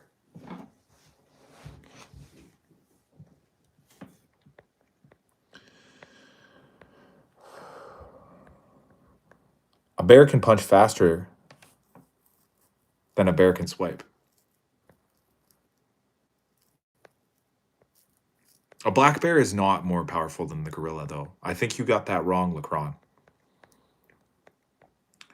A bear can punch. I read that one. I'm terrified of grizzlies. I see almost the same. What the F? Yo, my scrolling stinks. Tiger would wreck a bear. I recommend you go to bed. So that answers your question. What about the difference of the thumb? Oh, I read that one. Is there bigger extinct apes? Possibly. ICE federal agent sucks. Who would win, your mom or a whale? Depends what kind of whale. They have 4 thumbs. That's true. They got the thumbs on their feet, too. A tiger would destroy the bear, though. Answer, how can you ball a fist with no thumb? You look like Yair Rodriguez. There are like 7 times human strength. You're answering your own questions. Yeah, gorilla structure is way more powerful than a human's. Who's on your window? There's nobody on my window. Are you trans? Are you trans? Are you trans? Are you trans? Are you trans? Are you trans? Are you trans? Are you trans? I like how you asked a million times. You didn't spam, so you didn't get booted. He didn't boot. He didn't get the boot, but he asked it a million times in one comment, so I had to read it all. Okay, let's go back to the question, guys. Grizzly, no, the stats. Grizzly height.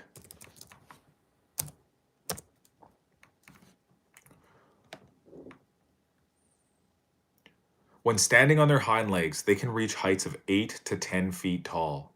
The tallest grizzly bear was 12 feet long. So the tallest grizzly was 12 feet tall. But on average, let's say it's an average bear. Let's say he's 9 feet tall on his hind legs. When they're standing up, he's almost twice the height of the gorilla. Like, you know what I mean? Like, his head is way up there, almost double the height of the gorilla. Because the gorilla, let's look up the silverback height.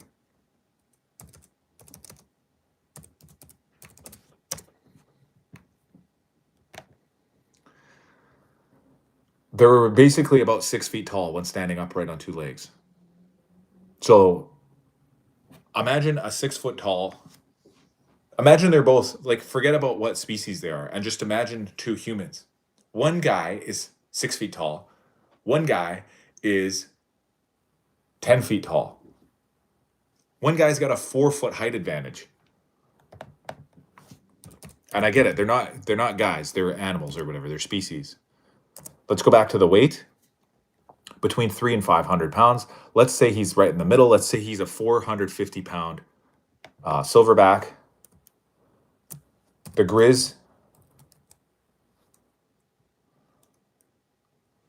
grizzly weight.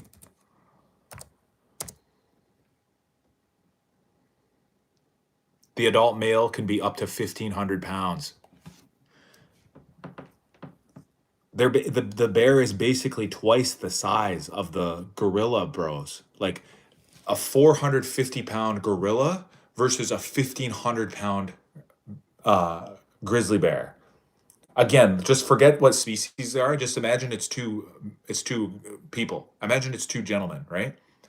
One gentleman is 6 feet tall and 450 pounds. The other guy is 10 feet tall and 1,500 pounds. Who do you think is going to win? Who would win in that fight, guys? Come on. Like, what are we even talking about here? They both have massive mouths that have giant teeth inside of them with like insurmountable bite forces. But they basically cancel out. Whoever gets first bite is probably going to win. Let me go back. I missed some comments, guys. Yeah, Kodiak bears are giants. A gorilla's faster, climb more efficiently, gain advantages, have similar bite force and speed. Your only argument, bears, is they're big. Take your L, bro. Well, the environment would change it. Okay, if maybe a gorilla had the right type of environment, he might be able to take him on. But if it was one-on-one in like a big empty room with nothing around, like a gymnasium. Imagine a basketball gym, with like glass walls or a cage around them, so they can't escape. There's no escaping. There's nothing to climb on, and it's just a big empty field. The bears got the advantage, guys. I don't think you. And also this agility argument. Let's see. Grizzly top speed. The grizzly top speed is between 35 and 40 miles per hour. This makes the grizzly bear the fastest bear species, capable of covering about 20 yards in a single second. 20 yards in a second, guys. 20 yards. Do you understand how big a yard is? Imagine 1 second. One.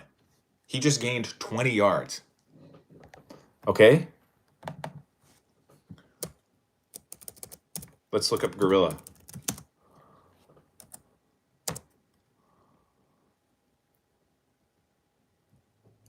The gorilla is 20 to 25 miles per hour. That's also around the same, guys. It's basically the same. But the grizzly's faster by about 10 kilometers per hour. Like even the slowest grizzly, right? And on the average, the 35 to 40 is still more than the max speed of the gorilla. That's 25. So the grizzly actually has the speed advantage. If they ran at each other, the grizzly is coming faster with more mass. And do you guys understand physics? Mass times acceleration equals force. So you have a bigger thing moving faster towards the other thing. The grizzly is going to have more force if they collide. It's just science, guys. Like, it's a scientific fact. It's not even a debate anymore, guys. The gorilla would win because as soon as the fight starts, 5 more gorillas would jump in. In what scenario is a bear and a gorilla fighting in a gym? Well, there's no scenario where a grizzly bear and a gorilla would ever fight. This is like some sort of demented, like villain guy that captured both and put them in a cage together. You know what I mean? Like, this is the scenario.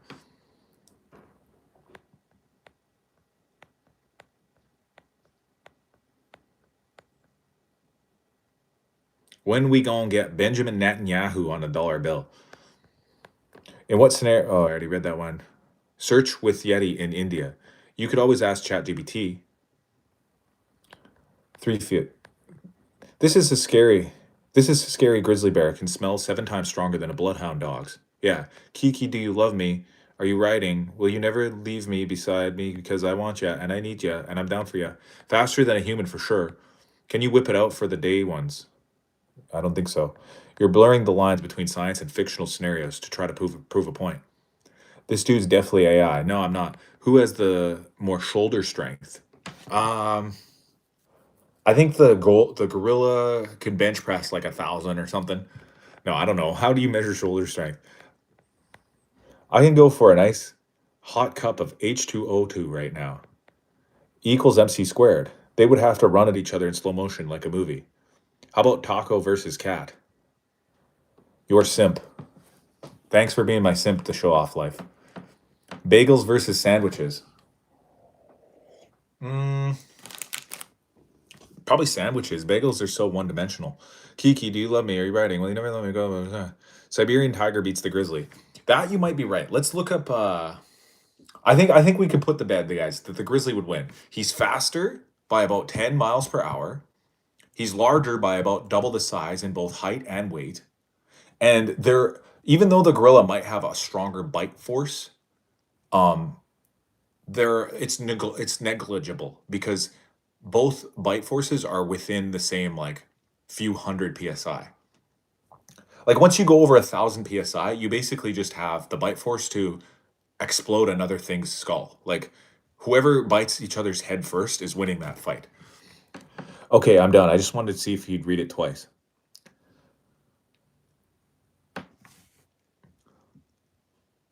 Let's be honest. You were looking for F. What is F? Wait, isn't Zara your girl? Yeah. Tiger every time. Let's look it up. Tiger. Last one, guys, and then I have to go to bed. Tiger. First, we'll do tiger weight because I forget it now.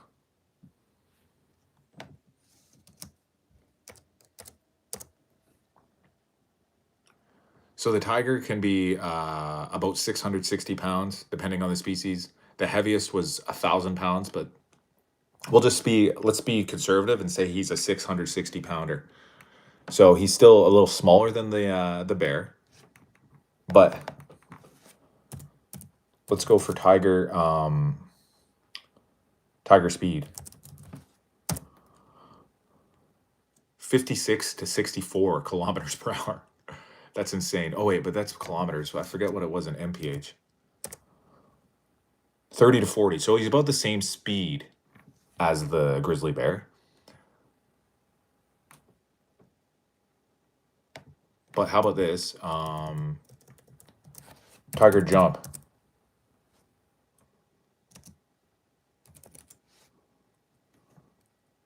I think this is where the tigers would have the advantage, is they're jumping. They could leap. Tigers can jump up to 16 feet vertically. So it's 16 feet in the air, or 18 to 20 feet horizontally. Running start. When from a running position, tigers can cover the distances of 20 to 30 feet. I think that's where the tiger would have the advantage. They can pounce. You can jump.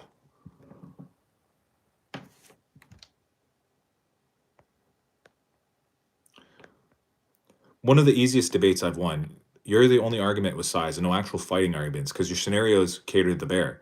You can't admit that you're wrong. Okay, I guess you're trying to say that the gorilla has a thumb. What will he do with the thumb? Explain to me what his thumbs are going to do with a 40 mile per hour, 1,000 pound gorilla, grizzly bear charging at him.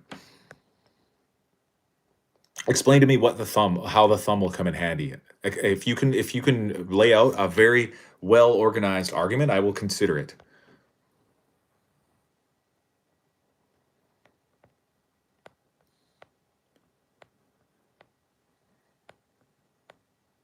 The most famous huge extinct tigers include the massive prehistoric Ngyong tiger from the Panthera tiger soliensis from Indonesia, potentially the largest ever, and the recent Caspian tiger. Hey, sorry, I'm back. What's happening? Grizzly versus gorilla? Grizzly wins 10 out of 10 times, hands down. Thanks, Mike, for agreeing, because I have a doubter in here that's telling me that the thumb somehow, the gorilla's thumb is going to help him defeat an animal that's twice his size and weight. Again, explain to tell me how you ball a fist with no thumb. Because that's hilarious. So you think that grizzly bears can't punch? They don't need fists. When grizzly bears have paws that are massive, they're like a dog paw, but they're kind of like a cross between a dog paw and a hand with giant claws on the end of them. They don't need to punch like punching. They don't punch like humans. They basically just like paw them. They just smack them.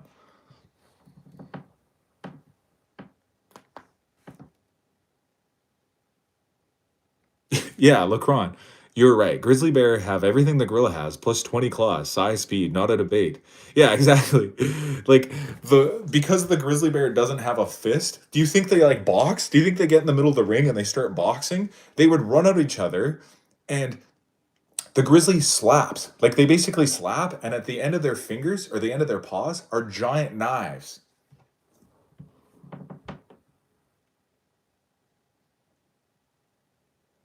Grizzly wins, no brainer. Yeah, they also don't punch. A grizzly would claw and bite a gorilla in half. Gorilla would generally flee. Yeah, exactly. If in this fantasy scenario, they would have to have a cage that is so secure, because the entire thing, the only thing that would be happening would be the gorilla running away from the grizzly bear, trying to escape.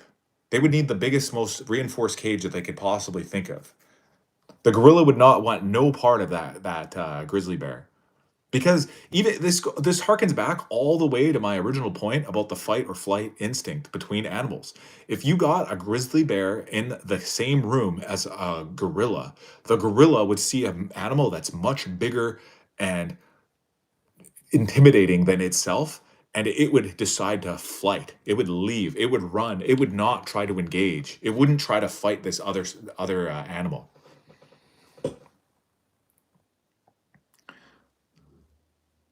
Summer, I have a thumb. Could I take a grizzly? Yeah, exactly.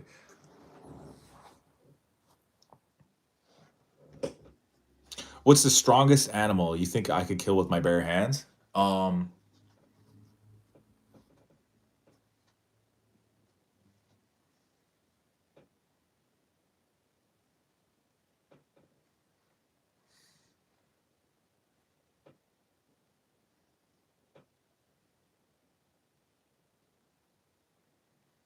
Maybe a cow. A cow, probably. How do you think they strike? Open-handed? Yeah. The grizzly bear's paws are basically like it's like a big paw, like paw. Like it's just like a big like mass with like little toes or whatever. And then it's got these like claws that come out of it, like knives. And they just like slap. Like they just basically slap things. Thanks for the subscribe, Oak Ridge taxidermist.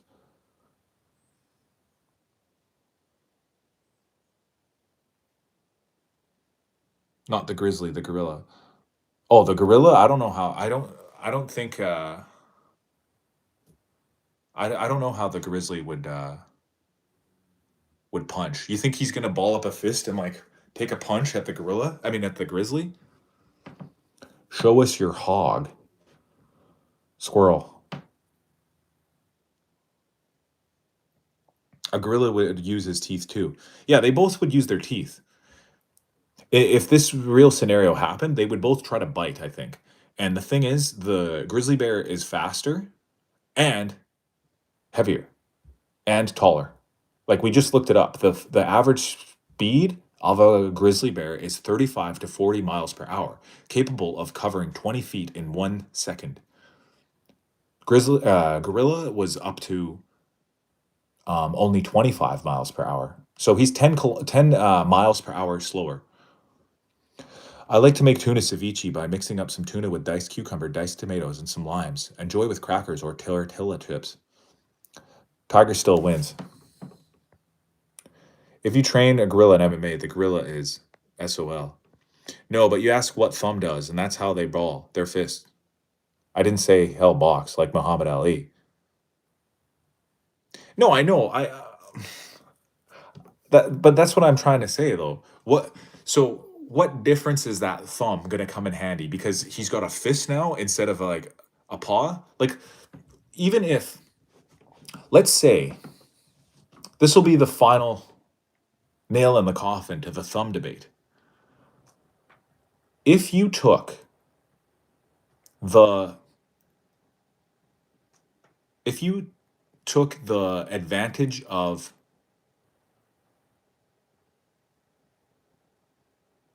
the hands away from both animals. So let's say you took away the grizzly's paws and you took away the gorilla's thumbs. Like, let's say they both had to wear like some sort of device, like, a covering, like like a glove of some kind. The grizzly bear would still win. Like, even if you put like oven mitts over those giant grizzly paws and you put boxing gloves on the gorilla, the grizzly bear would still win.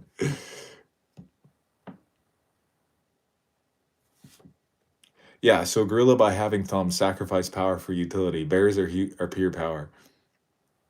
A hippo would win against a crocodile. Tigers eat crocodiles. Stutter, stutter. Again, making fake scenarios and stuttering to cater to your own argument. It's like, let's take away their hands. You're very insecure about being wrong. I'm not insecure. I'm just not wrong. I'm just literally not wrong. Like, I'm trying to tell you how ridiculous the argument would be. Like, what I'm trying to say is, if you could somehow even out the hand argument. Hell, even, okay, how about this? Forget the hand argument, and let's say,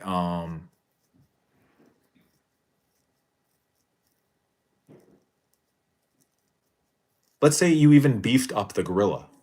Let's say you got the gorilla up to 8 feet tall and 700 pounds. Like, you just got the biggest, giantest, like an outlier gorilla. He would still be dwarfed by that grizzly bear, even with his thumbs. Platypus beats all. Can I guess your ethnicity? Sure, go ahead. I think you have some native blood, maybe. I do. Can a bear even hold a gun? Gorilla can. That's true. I mean, if you get weapons involved, I don't know. Maybe the gorilla has a chance. But we're going one-on-one in a steel cage. One-on-one in a steel cage. A bear beats a gorilla every time. Yeah, like, once you understand physics, guys, like, the mass times acceleration equals force argument is just it's too great, guys. It's too great. I would say, even if honestly even if you let the gorilla have his thumbs, which are the main argument somehow now, if you let him have his thumbs, took away the gorilla's hands, the grizzly's hands, the grizzly would still win. You asked what difference the thumb makes, and I told you, after you move the goalpost, instead take away their hands. No, I'll even take away the goalposts even more, and I'll tell you that even with the gorilla's thumbs, by now being able to make a fist, take the bear's claws away, take his hands away, literally chop off both of the bear's hands and let them go at it. Gorilla is probably smarter than the grizzly, though. It's definitely probable. Yeah, I think the gorilla is definitely smarter, but it wouldn't matter if they were one-on-one in a cage. At the end of the day, the gorilla would run away, like we said before, too. A gorilla no more likes being cut or bite than you do.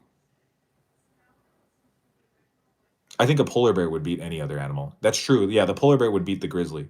The only argument would be the lion, or not the lion, the elephant. Grizzlies are smart, man. I wouldn't underestimate their intelligence. Gorilla still wins because it can climb and jump on the gorilla back and jump on its neck.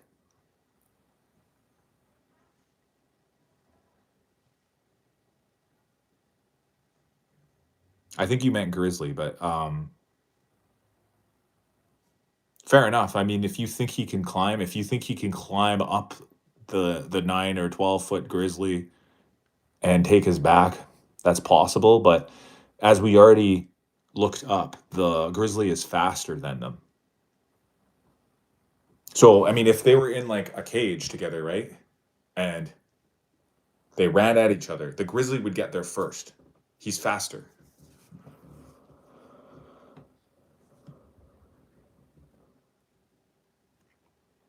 Tiger win versus all bears. He can climb things in its environment. Sure, maybe in the environment, yeah.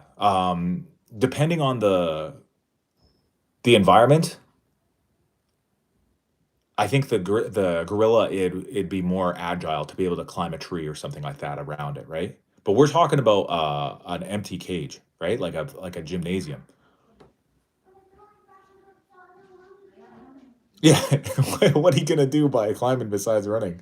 Throw bananas?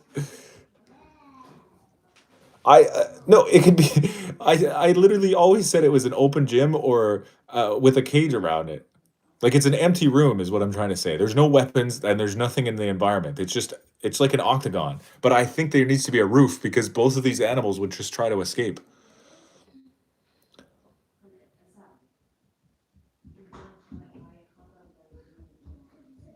I said that from the very beginning. You can go back there.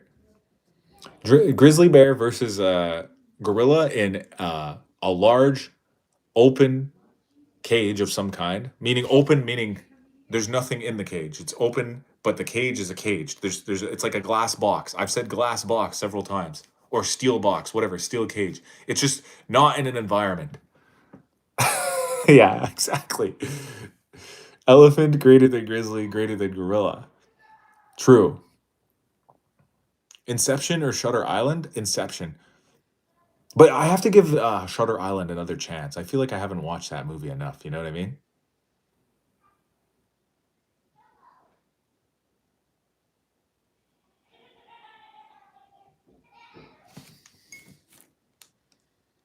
America for white? What does that mean?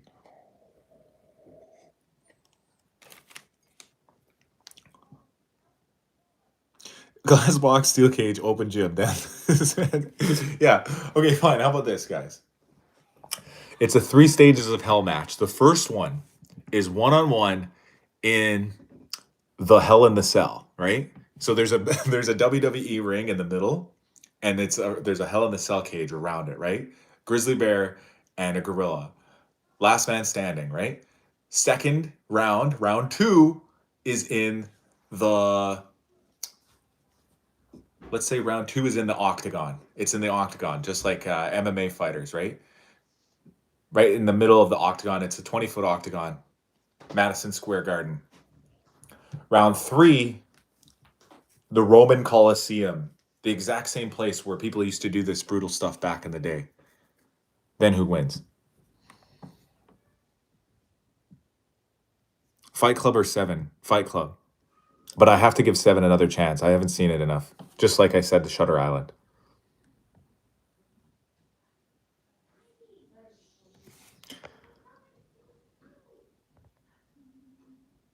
I think the bear will get fatigued before the gorilla in that case. I don't know, guys. I don't know how to test the I don't know how you could test the stamina. Grizzly clap and gorilla cheeks, definitely.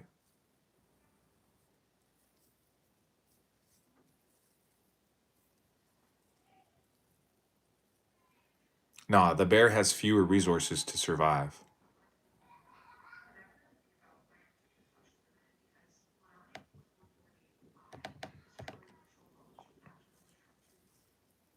I don't know about the tiger. I think the tiger could probably beat the tiger could probably beat everything except for maybe a polar bear. Like polar bears are so massive too. And like same idea, like they're very why isn't intelligence a factor either? Because even if the silverback is more intelligent than the bear, it's still an animal at the end of the day. And as I always said, the fight or flight instinct would kick in, and the grizzly and the gorilla would immediately decide whether or not they want to take on this threat that they have in front of them, even if the gorilla is more smart, if he's got more intelligence.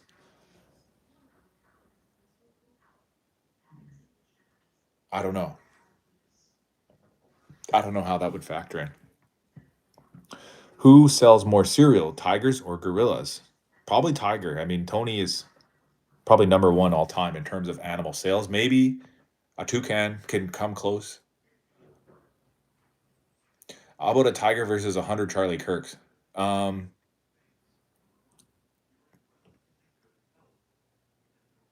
Probably the tiger still. I don't know.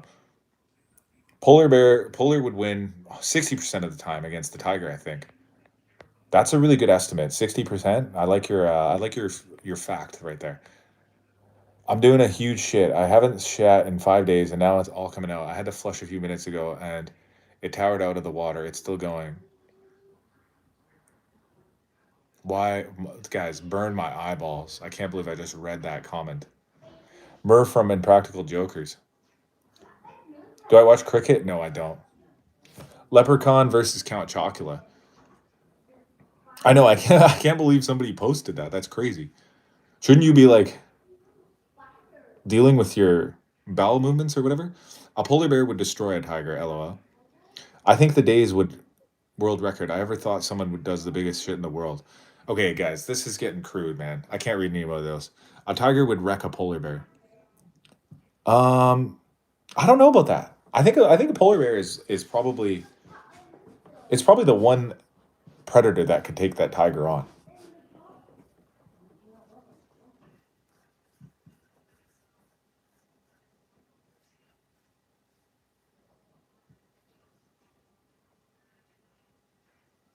Yeah, I looked it up earlier when we were talking. A polar bear has been known to kill a walrus before. Elvis or Ozzy Osbourne, 1v1 death match. Um, Probably Elvis. Probably Elvis, man. I mean, we're talking prime, like prime Elvis versus prime Ozzy. I think prime Elvis was probably like way more of a athletic and um, like a competent fighter than than Ozzy. Although Ozzy was probably brutal. Like maybe prime Ozzy is not even what I'm thinking. Like I'm not even thinking maybe like 20-year-olds or whatever, or however whenever they entered their prime. Maybe prime Ozzy is like way later when he's all like drugged out or something. And maybe he would be able to take on a prime Elvis. Mike Tyson versus Floyd Mayweather. Tyson wins every time. Tyson being the polar bear. Yeah, exactly. And Mayweather would be the gorilla because he's smart, right? Who's the smarter fighter? Definitely Mayweather. Mayweather's the smartest fighter of all time. He knows how to move, how to slip in and out, never gets hit, right? He's the most intelligent fighter, just like the gorilla would be in all these animal death matches, right? One day, an army of gorillas will face off between a grizzly bear, and I hope you see the bout on the battlefield. I hope so too. The entire United States industrial war complex versus a polar bear. I would say the polar bear wins 60% of those times as well. Elvis had the physical attributes while Ozzy is the crazy one. Yeah, exactly. That's why I rethought it because you said fight to the death, like a death match. I think Ozzy might just bite his face off or something, right? But if it was like an actual fight, I feel like Elvis, like prime Elvis in like 1950 or whatever, I feel like he'd be able to like wrestle him down and like pin him and like choke him out or or whatever. You know what I mean?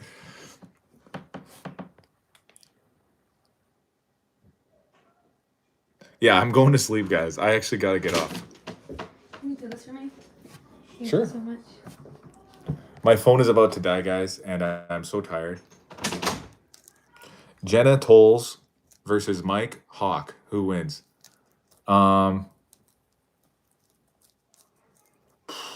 That's a tough one. I'd say probably whoever gets the first, whoever makes the first move. You know what I mean?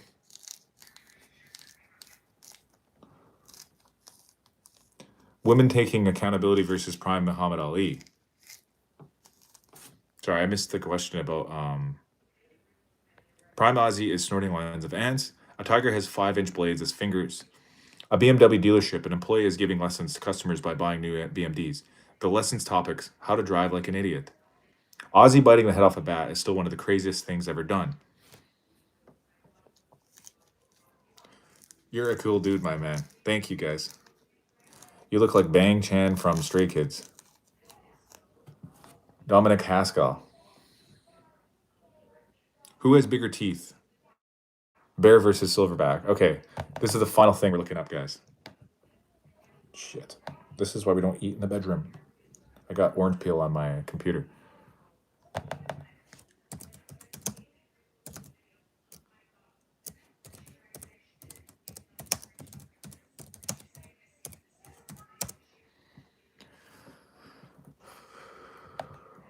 Okay, so the canines can grow up to 2 inches long on the grizzly bear. 2-inch canines on the grizz.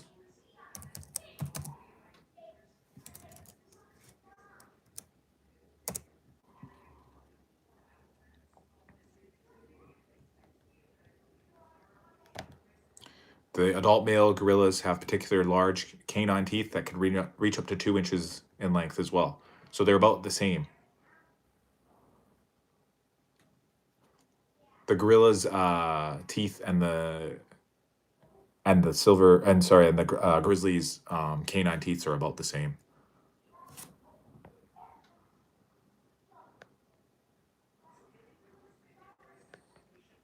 Your real name is Gustavo. Do I practice any martial arts? I practice Muay Thai sometimes. Wait, who's Haskell again?